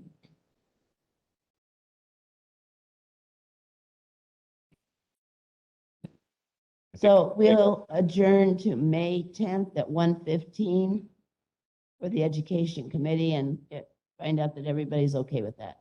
Madam Chair, just to make sure, you were looking for the second Monday, which would be the 9th or the 10th. Tuesday? Did I say that? Oh, wait, you know what? I have 2021 here.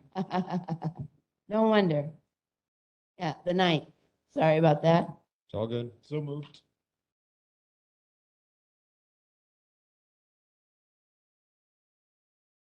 Okay, do I have a motion to adjourn? Son moves to adjourn. Frank, that's it. All in favor? Okay, motion, meeting adjourned. Mr. Chair, recommend we move on into the Public Works Standing Committee. Look, we have eight supervisors for that committee. Tonight, Steve Caro, Richard McKee, Gary Manning, Chad Cosgrove, Steve Williamson, Mark Cooey, Julie Fleming, and Dan McGuire. Recommend Clerk Kalish if we could call that meeting to order to follow like process. Yes, we will call the Public Works Standing Committee to order at 8:50 p.m. First order of business, selecting a chair. I'll take a nomination for the chair. Is there a nomination for the chair of the Public Works Standing Committee? Gary Manning makes motion to elect Steve Williamson. Is there a second to that? Chad Cosgrove? Okay, we have a first and a second to elect Steve Williamson to the chair of the Public Works Standing Committee. Are there any other nominations? Any other nominations? Any other nominations? Hearing none, I'll take a motion to cast unanimous ballot to name Steve Williamson to be the chair of the Public Works Standing Committee. Is there a first for that? Okay, Chad Cosgrove, is there a second? Richard McKee, we have a first and a second. Any further discussion? Okay, do you accept that appointment, Steve? Okay, great. All those in favor signify by saying aye. Opposed, same sign. None, motion carries. Steve, the meeting is yours.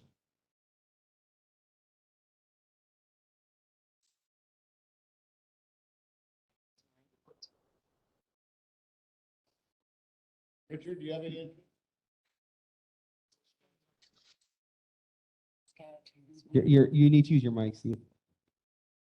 Thank you. We're working on taking nominations for the Personnel and Finance Representative for the Public Safety Committee. Public Works. Public Works. Yep. We have too many public. It's okay. There is a lot. Again, this would be from Steve Carroll, from Richard McKee, from Gary Manning, from Chad Cosgrove, from Steve Williamson is already on there. Mark Cooey is already on there. From Julie Fleming or from Dan McGuire.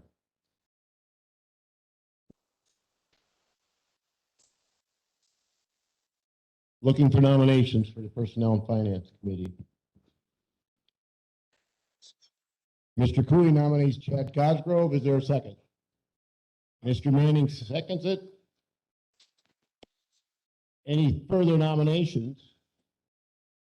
Personnel and Finance?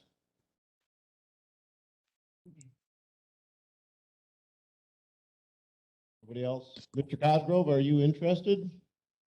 Not so much? That's kind of what I was wondering.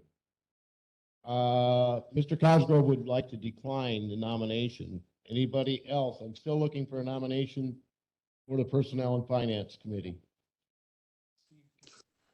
Steve Carroll has been nominated by Richard McGee. I will second that. Mr. Carroll, interest? Yes? Any further nominations for a representative for the Finance and Personnel Committee? If there are none, I would like to take a vote on that. All those in favor of Steve Carroll being our representative for the Finance and Personnel Committee signify by saying aye. Opposed, same sign. All right, that is carried. Mr. Carroll, you will be our representative for Personnel and Finance. Oh, what's left? Rules and Strategic Planning. Taking nominations for that. This could be Supervisor Carroll, Supervisor McKee, Supervisor Manning, Supervisor Cosgrove. Nope, he's on there already. Check that, Chad, you can't be there twice. Supervisor Williamson, Supervisor Cooey, Supervisor Fleming, Supervisor McGuire.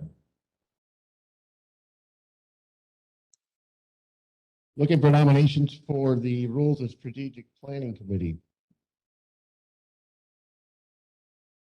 Mr. Curry has nominated Supervisor Fleming. I would second that nomination. You're interested? Okay. Any further nominations for the Strategic Planning and Rules Committee, Standing Committee? Seeing none, and she has accepted it. All those in favor of Supervisor Fleming being our representative for Rules and Strategic Planning signify by saying aye. Aye. Opposed, same sign. All right, we have that taken care of. Mrs. will be our representative. Looking then for adjournment to either a time and place or an adjournment with staff support to help sort out when you'd like to meet. Tentatively adjourning till May 11th at the Richland County Highway Shop at 5:30 p.m. And we will make sure that fits everybody else's schedule. That will be a tentative adjournment. Looking for a motion to adjourn. Mr. Cooley, seconded by Mr. Cosgrove. All in favor signify by saying aye. Aye. Opposed, same sign. We are adjourned. Mr. Chair, recommend we move forward then with the Land and Zoning Standing Committee, 6 seats. This would be Supervisor Carroll, Supervisor Luck, Supervisor Gentis, Supervisor Turk, Supervisor Frank, Supervisor Fleming. And looking to recommend that Clerk Kalish call that meeting to order. Okay, we'll call the meeting to order of the Land and Zoning Standing Committee at 8:58 p.m. I'll take a motion from the floor for the chair of the Land and Zoning Standing Committee. Is there one? Bob Frank makes motion to elect.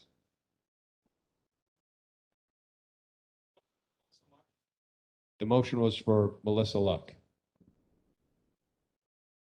Second by Linda Gentis. So I have a first by Bob Frank, a second by Linda Gentis to elect Melissa Luck to be the chair of the Land and Zoning Standing Committee. Are there any other motions or nominations? Any other nominations? Any other nominations? Hearing none, I will accept a motion from the floor to cast unanimous ballot to name, well, Melissa Luck, do you accept? Sorry. Yeah. Okay, thank you.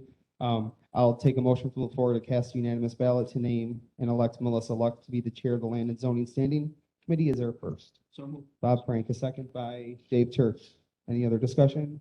All those in favor signify by saying aye. Aye. Opposed, same sign. None, motion carries. Melissa Luck, you are the chair of the Land and Zoning Standing Committee. All right, so next will be the election of a delegate to Finance and Personnel.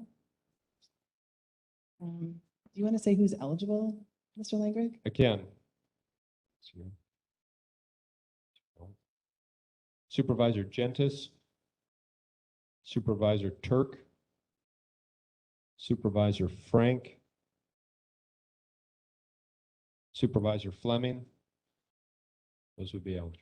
I would nominate Supervisor Turk for Finance. Do I have a second? Second by Frank. Any other nominations? Any other nominations? Any other nominations? All right, all those in favor of Dave Turk on Finance and Personnel signify by saying aye. Aye. Aye. Opposed? All right. Now we move on to the election of delegate to Rules and Strategic Planning. Can you let us know who's eligible for that? I can, Madam Chair. Supervisor Carroll. Supervisor Luck, though you're chair on 2 and also on Finance and Personnel now, so consideration point. Supervisor Gentis. Supervisor Turk. That would be it. Can one supervisor be on both Finance and Personnel and Strategic Planning? Yes. Oh, okay. Do I have a nomination for someone on Rules and Strategic Planning? I'll nominate Supervisor Turk. Do I have a second? Second by Fleming. Any other nominations? Any other nominations? Any other nominations? All right, all those in favor signify by saying aye. Aye. Opposed? All right. I think we will adjourn to,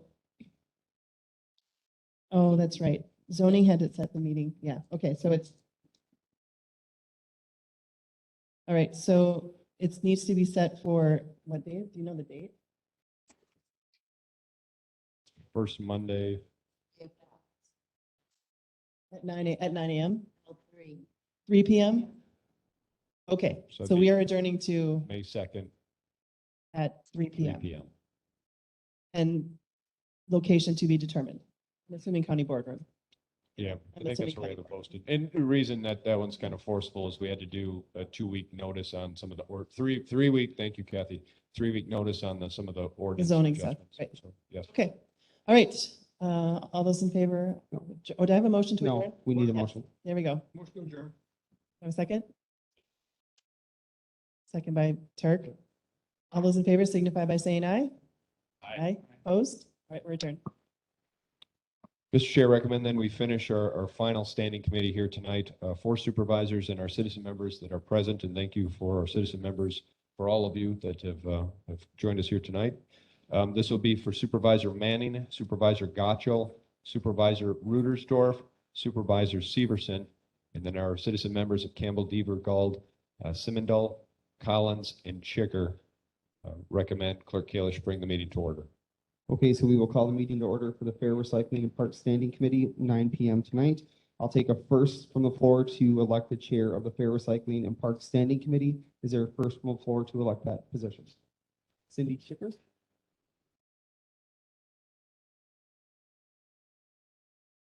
Okay. Second. Second by who was that? Sorry. Tim. Tim, okay. So I have a first for Carrie Severson, or a nomination for Carrie Severson with the first by Cindy Chicker and a second by Tim Gotchel. Do you accept that nomination, Carrie? Supervisor Severson, sorry. Yes, I do. All right, are there any other nominations? Any other nominations? Any other nominations? Hearing none, I will accept a motion to cast unanimous ballot to name Supervisor Severson as the chair of the Fair and Recycling and Park Standing Committee. Is there a first for that motion? Okay, so first by Cindy Chicker, a second. Gary Manning. Any further discussion? Hearing none, all those in favor signify by saying aye. Aye. Opposed, same sign. None, motion carries.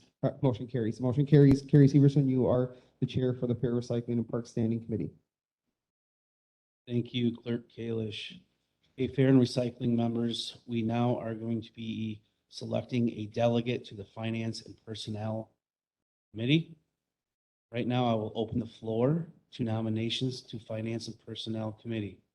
Are there any nominations to Finance and Personnel? Right now, it would have to be a county board supervisor that would have to fill that position. We have Supervisor Manning, Supervisor Rudersdorf, Supervisor Goschel, and Supervisor Severson. I am going to decline any nomination for Finance and Rules. Mr. Chair, Supervisor Gottschall is all, he is appointed to that committee from Health and Human Services Veterans. Mr. Chair, I'll nominate Supervisor Manning. So we got a nomination by Timothy Gottschall, Supervisor Gottschall, for Gary Manning to be on Finance and Personnel. And there's a second by Cynthia Chicker. Supervisor Manning, do you accept? Supervisor Manning accepts for Finance and Personnel. Is there any other nominations? Are there any other nominations? Good measure. I'll do it again. Are there any other nominations? Hearing no other nominations, a motion would be appropriate. Cast a unanimous ballot. Gary Manning. So moved. Motion by Supervisor Gottschall. Cast unanimous ballot for Gary Manning to Finance and Personnel Committee. Is there a second? Seconded by John Collins, citizen member for Parks and Fair. Any other discussion? Hearing no discussion, all those in favor signify by saying aye. Aye. Those opposed say nay. Motion carries. I'll now open the floor up to nominations for Rules and Strategic Planning. Are there any nominations for Rules and Strategic Planning? County Board Supervisor. Gary Severson will nominate Timothy Gottschall for Rules and Strategic Planning. We have a nomination for Timothy Gottschall. Is there a second? Seconded by Eric Seamandel, citizen member. Are there any other nominations? Actually, Timothy, do you accept? Mr. Gottschall accepts. Are there any other nominations for Rules and Resolutions, Strategic Planning? Are there any other nominations? Good measure, I'll do it one more time. Are there any nominations? Hearing no other nominations, a motion would be appropriate to close nominations. Cast unanimous ballot. Motion by Cynthia Chicker. Is there a second? Seconded by Gary Manning, Supervisor Manning. Is there any further discussion? Hearing no discussion, all those in favor signify by saying aye. Aye. Aye. Those opposed say nay. Motion carries. Thank you, Timothy, and thank you, Gary Manning. Mr. Chair, I believe we've made it through the standing committees. Motion to adjourn. He needs to adjourn. So I'm thinking of this, we're running into a kind of a conflict with when our meeting dates were. So Parks always met at the first Monday of the month, and Fair and Recycling met the third Wednesday of the month. Third Wednesday of the month is a conflict for some citizen members of Parks, and the first Monday of the month is a conflict for some members of the Fair Committee. So we originally thought maybe the second Wednesday would work, but now that is a conflict now between some other supervisors that are on other committees. So I think we are kind of considering maybe the fourth Wednesday to start out, but now that would mean that there's a lot of stuff that would be like 2 months in advance, and I don't know how personnel and finance and county board's gonna be thinking of that. We'd have to do a lot of future thinking, but right now I think we're gonna tentatively schedule to the fourth Wednesday of the month, maybe work it out from there. A lot of my citizen members do have daytime jobs that are out of the area that are probably not going to be conducive to doing a daytime meeting during the weekday. Work on that. So anyway, is that okay with my committee members? Committee members in there? Our committee members? We would meet this fourth Wednesday, yes. 27th? Yes. Is that okay with other people? 5 o'clock would be okay.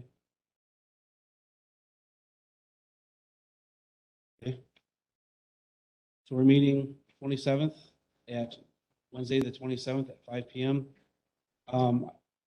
The Parks is always met at the Egg Service Center. And Fair is met out at the Fair office. I think that we're gonna have the meetings at the Fair office. So that there's a bigger conference room out there. That would be a little bit bigger for our bigger committee that we have now.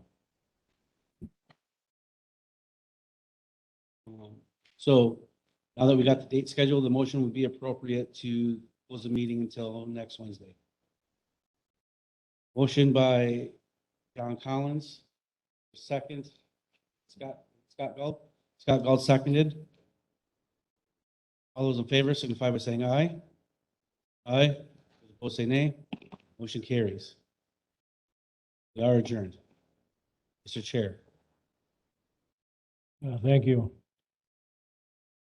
Mr. Langdrick, do we have some adjustments now to make? We will. I'd like to review the list just to make sure that I'm tracking on what everybody else is tracking on. Then we're going to be looking for some of the delegates that are going off to finance and personnel and rules and strategic planning. They're going to have to consider which positions that they're going to resign if they have more than 3. So let me read off the lists here first, and then I will read off the supervisors that are over the quota, if you will. So to confirm for our finance and personnel, we have Supervisor Carroll, Supervisor Murphy Lopez, Supervisor Brewer, Supervisor Luck, Supervisor Manning, Supervisor Gotcho, Supervisor Turk, Supervisor Williamson, Supervisor Cooey, for a total of 9. Does anybody disagree with that? For rules and resolutions, we have Supervisor Murphy Lopez, Supervisor Brewer, Supervisor Gotcho, Supervisor Glassbrenner, Supervisor Turk, Supervisor Cosgrove, Supervisor Frank, Supervisor Fleming. Is there any disagreement with that from our motions? Yes, I believe that Supervisor Seep is also on rules and strategic planning. Oh, thank you. I missed him. Yes, thank you. Supervisor Seep for a total of 9. Excellent. So then reading across now, our tabulations on folks right now that are over the 3 limit, and we'll be looking to have them to resign from one of their committees. Supervisor Gotcho, you're on Health and Human Services and Veterans. You're on Fair and Recycling, and you're on now both of the executive committees, the Finance and Personnel, and the Rules and Strategic Planning. I'll continue reading off while you contemplate that. We'll come back to you, sir. Supervisor Turk, you are on Public Safety, and you are on Land and Zoning, along with the 2 executive committees. Supervisor Cosgrove, you're on Public Safety, Education, Public Works, along with Rules and Strategic Planning. Supervisor Frank, you're on Public Safety, you're on Education, and you're on Land and Zoning, along with Rules and Strategic Planning. And Supervisor Williamson, you're on Pine Valley and Child Support, you're on Education, you're on Public Works, and you're on Finance and Personnel Executive Committee. So coming back to the top then, we'll be looking for a resignation, Supervisor Gotcho, preferably of one of your 2 standing committees that you're that are not appointed through the process again for ease, but it is your choice. Health and Human Services, Fair Recycling, Finance and Personnel, Rules and Strategic Plan. I will regretfully resign Fair Recycling and Park Standing Committee.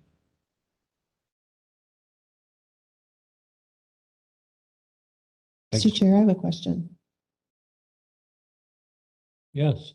So if you were nominated by HHS and Veterans to be on, like, let's say, Finance, and you were nominated on Public Works to be on Rules, that means you're on 4 committees, but if you resign from Public Works, then the committee that sent you there to represent them, you're no longer on that committee, so that does not make sense, which is why I thought we couldn't be on both Finance and Rules, because there's no way to make that work.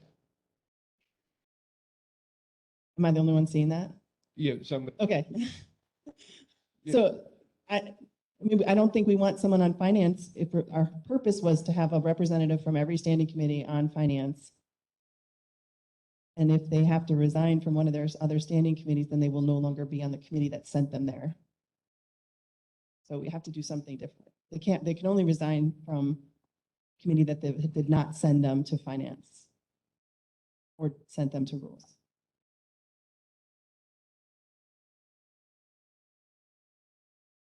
Yeah, I don't know what to tell you. I kind of took it as, we knew that we were gonna have to reshuffle on it. So to arrive at that, we can back up the vote and we can do finance and personnel, or we can do rules, again, or we can take it as he was assigned to that committee. That committee thought it merited to go off to that. You lose the element of having the direct representation then from your committee there, but the dies are going to be kind of cast again now as we repopulate these committees with members that didn't even really have a choice to pick those three either. So it's.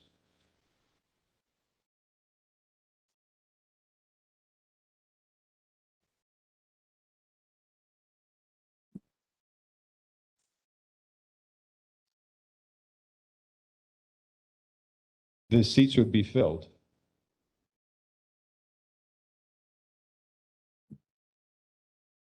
And the other option for Supervisor Gottschall to avoid this would be to resign off of one of the executive committees.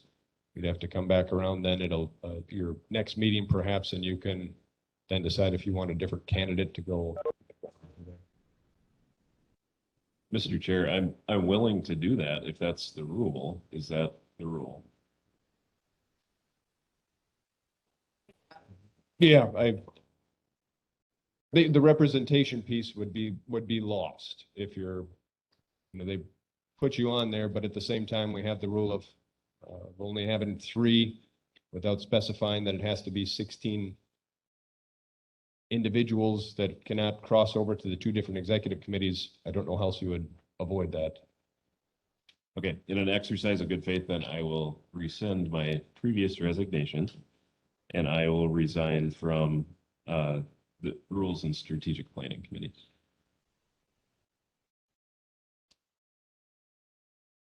Thank you, Supervisor Gottschall.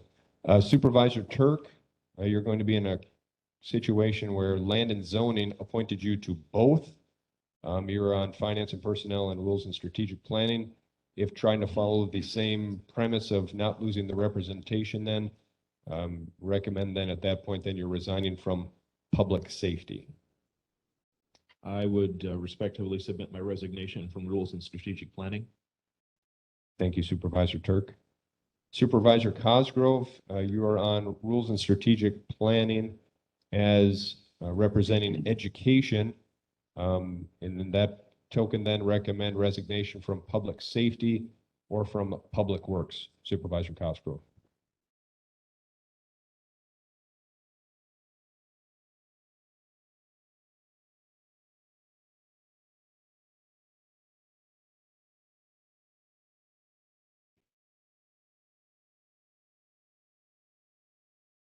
Thank you, Supervisor Cosgrove. Supervisor Frank, you are on Rules and Strategic Planning from Public Safety. Again, to try to maintain that same representation, recommend resignation from either the Education Standing Committee or from Land and Zoning. I would regretfully resign from Land and Zoning. Yes, go ahead, Ms. Cooper. One of the state statutes, chapter 92. So somebody from education has to be, 2 people from educate, the committees supervising ag extension have to be on land conservation. So if Mr. Frank goes off land and zoning, then you'd have to find somebody else that's on the education committee to be on land and zoning committee.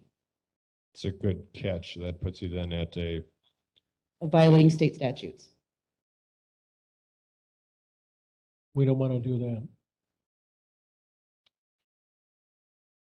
So then we're coming back then to nominated to Rules and Strategic Planning from Public Safety, which then if education's not there would be those 2 have to connect together. So you have to be on those 2. So then you're in a stuck position where you're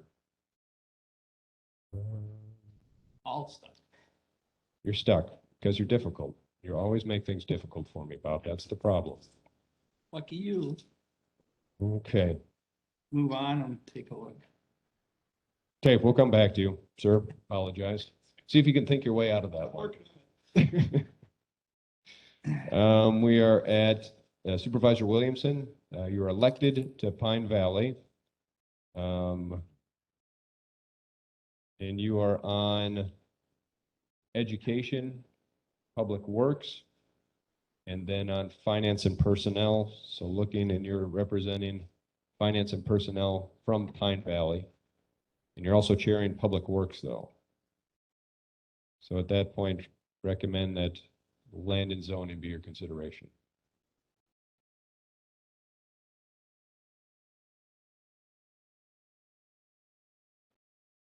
Oh, I'm sorry. I'm gonna double check you. No, correct. You're on Public Works, Education. Thank you. From Education. So Bob is still a delegate from Rules and Strategic Planning. And Education has to have representation from Fair and Recycling.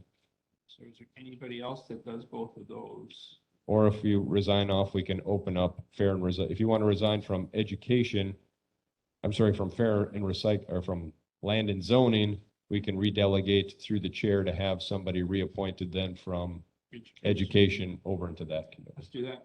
That works for you? Yeah, let's do that. That's a good idea. Thank you, Bob. Yeah, Appreciate the help on that one. Okay, Mr. Chair, then, I think we're at a point now where we have our resignations in place. I recommend that we recess, somebody take charge of beating people away from the bars. We'll have to reconvene then. We are recessed for 5 minutes.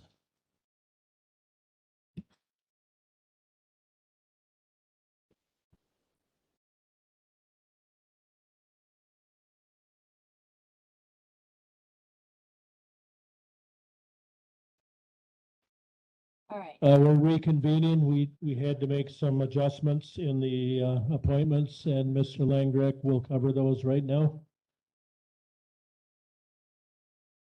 Thank you, Mr. Chair. Our adjustments to your matrix, I'll try to pull it back up, even though I'm not sure if anybody's really going to be able to see it so well. But to make this work, and we have 2 glitches yet to work out, the proposed appointments for your confirmation by voice vote is to add to the Public Safety Committee Supervisors Rudersdorf and Gentis, to also add Supervisor McGuire to the Education Standing Committee and also to the Land and Zoning Committee. 2 then committee members will have to sort out then.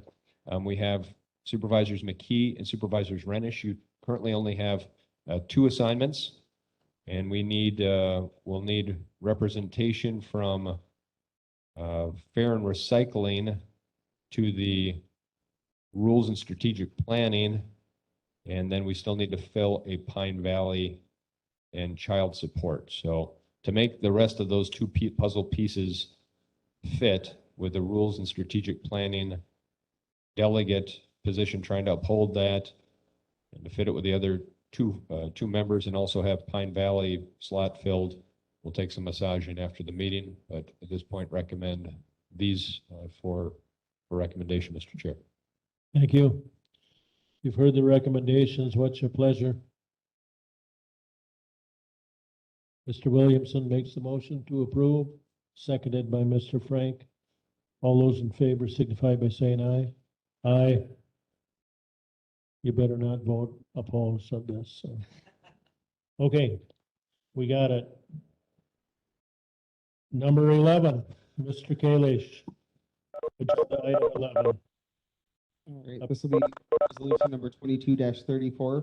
Now therefore be it resolved by the Richland County Board of Supervisors that approval is hereby granted for the county to execute and issue a tax deed in favor of Richland County to the following described parcel of real estate in the city of Richland Center, which is known as tax parcel 276-2100-0420, as to which the county owns and holds the following unredeemed tax certificates for the following year. You can see the list of totals there. Be it further resolved that this resolution shall be effective immediately upon its passage and publication, and this is being offered to you by the Property, Building, and Grounds Committee. Thank you. You've heard the resolution. What's your pleasure? Mr. Seeb moves for adoption. Do I have a second? Mr. McKee, thank you. All those in favor of this resolution signify by saying aye. Aye, opposed. Resolution is adopted. Number 12, a resolution relating to canceling Stale County checks. Mr. Kalish. This will be resolution number 22-35. Now therefore be it resolved by the Richland County Board of Supervisors that the following county checks drawn on Richland County Bank are hereby canceled. They are listed for you on the resolution. Be it further resolved that this resolution shall be effective immediately upon its passage and publication and is being offered to you by the Finance and Personnel Committee. You've heard the resolution. What's your pleasure? Mr. McKee, seconded by Mrs. Glassbender. This is the stale checks. I think they're mostly fair premiums, I believe, but anyway, they haven't been cash, so let's get them out of there. All those in favor signify by saying aye. Aye. Opposed? Resolution is adopted. Resolution number 13 relating to canceling stale tax certificate for the tax year 2009 and making an appropriation. Mr. Kalish. This will be resolution number 22-36. Now therefore be it resolved by the Richland County Board of Supervisors that approval is hereby granted for canceling the following tax certificates for tax year 2009. They're listed there for you on the resolution. Be it further resolved that $3,474.69 is hereby appropriated from the general fund to the canceled tax certificates account in the 2022 county budget. And be it further resolved that this resolution shall be effective immediately upon its passage and publication. And this is being offered to you by the Finance and Personnel Committee. You've heard the resolution. What's your pleasure? Mr. McKee. Mr. Turk seconds. Do we need any explanation of this beyond what we have before us? Treasurer, county treasurer, perhaps?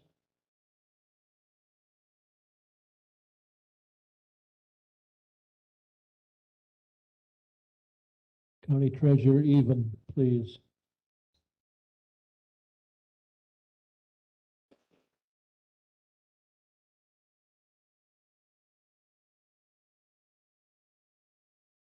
Alrighty, so by state statute, we are required to cancel tax certificates that have been remain unpaid after 11 years. The majority of these tax parcels that are listed as owner unknown are no longer parcels following the 2009 tax year.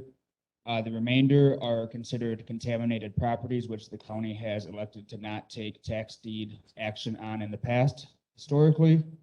And the final tax deed, Crook Timothy, the board just voted to take tax deed on that property. Okay, thank you. All right, you've heard the explanation. We have a resolution. We have I believe, did we make a motion? I think we did. Yeah.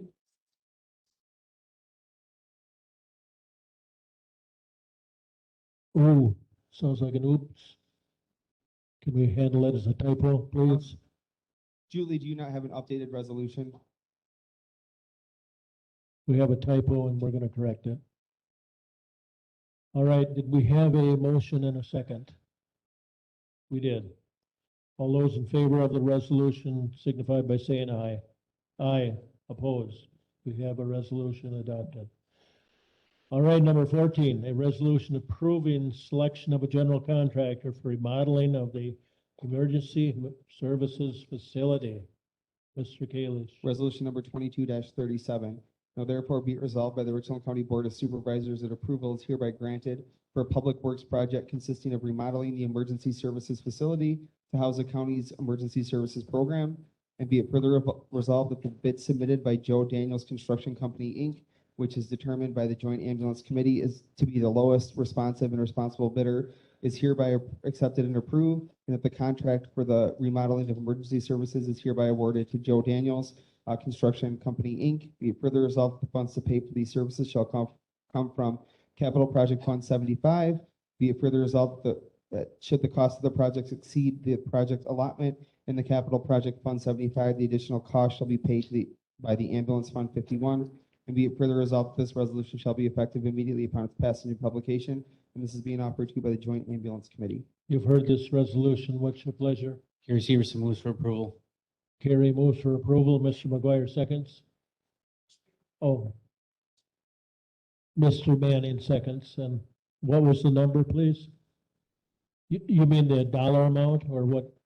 Okay. I don't think it was mentioned. Is 348556. Thank you. All right, any further explanation necessary? Mr. Gudgeon, are you on the horn? Chairman Brewer, I am available for questions. Okay, does anyone have a question for Director Gudgeon? Mr. Chair, Yes, Mr. Severson. I'd also like to make note that the chairman of the Joint Ambulance Committee is here, sitting in the back of the room for questions too. Okay, It's Brian McGraw. where is Mr. McGraw? Hey, there you are.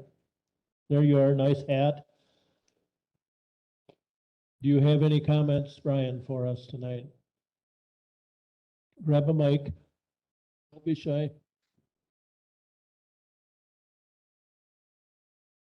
Comments that I would have is the committee worked very hard to get this project to the point where it's at. We have sufficient money to complete the work that this contract will accomplish.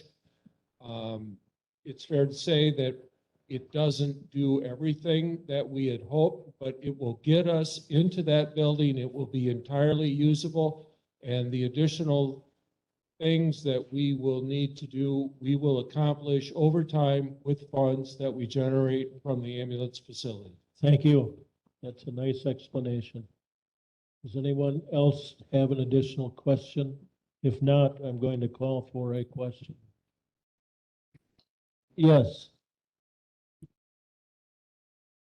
Okay, can you give us an idea on the time frame, please, Mr. McGraw? Remember, Mr. Gudgeon is also on line too. Or Mr. Gudgeon? The time frame is the contractor is waiting to start, and we will have that building completed, I believe, within 25 weeks is what the contract specifies. Okay. And the goal being to be out of that building in time for other county departments to get in before the 31st of December. Thank you. Okay, the contractor sitting there with their motors idling, waiting for the go, so. All right, all those in favor of that resolution signify by saying aye. Aye, opposed? Thank Mr. Chair, goodness, yes. Supervisor Rennish would like to abstain on this one because of just pure lack of knowledge and being the newbie here. That's So fine. we go on record as abstained. We'll put you down as an abstainer. Thank you. All right. Gets down to you, Mr. Wendell. Dog bite attack claim. Okay, now it's working. So I was a lot more enthusiastic about giving a big speech about an hour and a half ago. Suffice it to say, there is a statutory mechanism for somebody who owns a domestic animal, including ranch mink, to make a claim against the county dog license fund for attacks of a dog against that domestic animal. The process is very exacting. There are strict deadlines, and the board has no ability to correct any deficit or defect in that process. So the reason that I wanted this brought up is that this is the third claim that we've received in recent memory. They've all failed for various reasons. But I did want to just make the statement that the big one is that you have to submit the claim, the initial claim, within 3 days of the attack. I did draft a memo on this the first time it came up. That's been provided to you previously. If you have any questions about it, ask me. But if you have any constituents who have dogs attacking domestic animals, just let them know that the process is very exacting. Thank you. Thank you, Mr. Chair. Thank you, thank you. And I haven't seen many $475 goats in my time, so, but could be valuable. Anyway, thank you, Mr. Wendell. Correspondence. I'd like to read a letter that I got that was referred to me. A letter to Amy Hoffman, Administrator, our Director of Child Support. Congratulations to the Richland County Child Support Agency for receiving the federal fiscal year 2021 Certificate of Excellence Award. Richland County Child Support demonstrated excellence in all foreign performance measures. Paternity establishment, 90% or greater, court order, 80% or greater, collection rate, 80% or greater, arrears case collection, 80% or greater. Your agency was one of 18 agencies honored this year, so that's a nice accomplishment, and we congratulate them. Yes. Takes us down to finally number 17. Yes.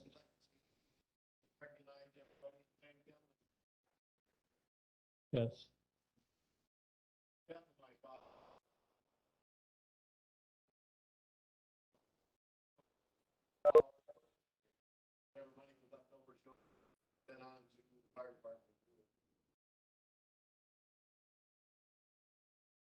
Okay, we are a family. All right, take this number 17. We are adjourning to when? Mr. Chair, if I can just steal the floor back from you one You second. may, So you may. in the excitement of all of our standing committees on the very small matrix that was up here, it also had the assignments to the supervisory committees, which are approved. Opportunity to review those. We'll get those put out to you here following the meeting. We're coming back then to an adjournment to April 22nd, this coming Friday at 9 a.m. where we have an orientation laid on for you folks. That's right. At the county boardroom, citizen members are also welcomed at 10 a.m. The first hour is going to be dedicated to your iPads and getting into the computer systems and all those types of things.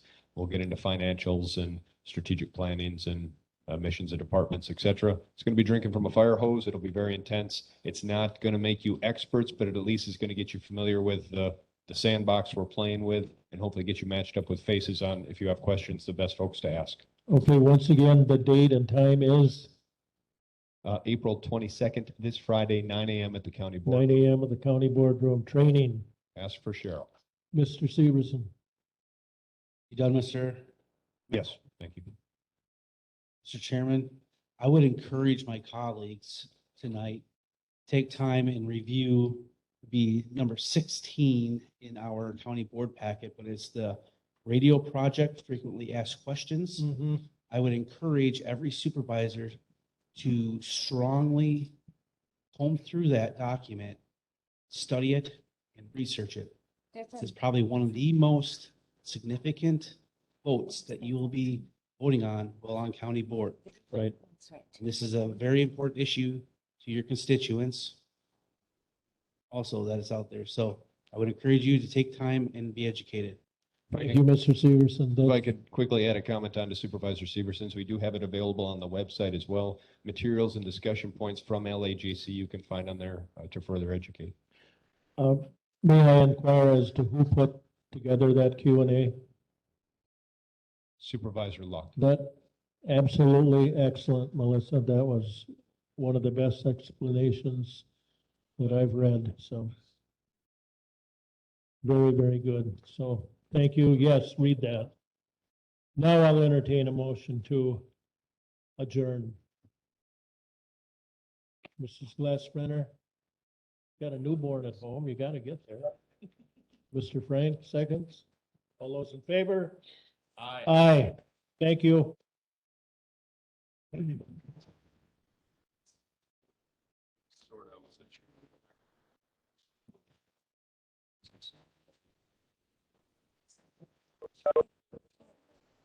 Too much. Hold on.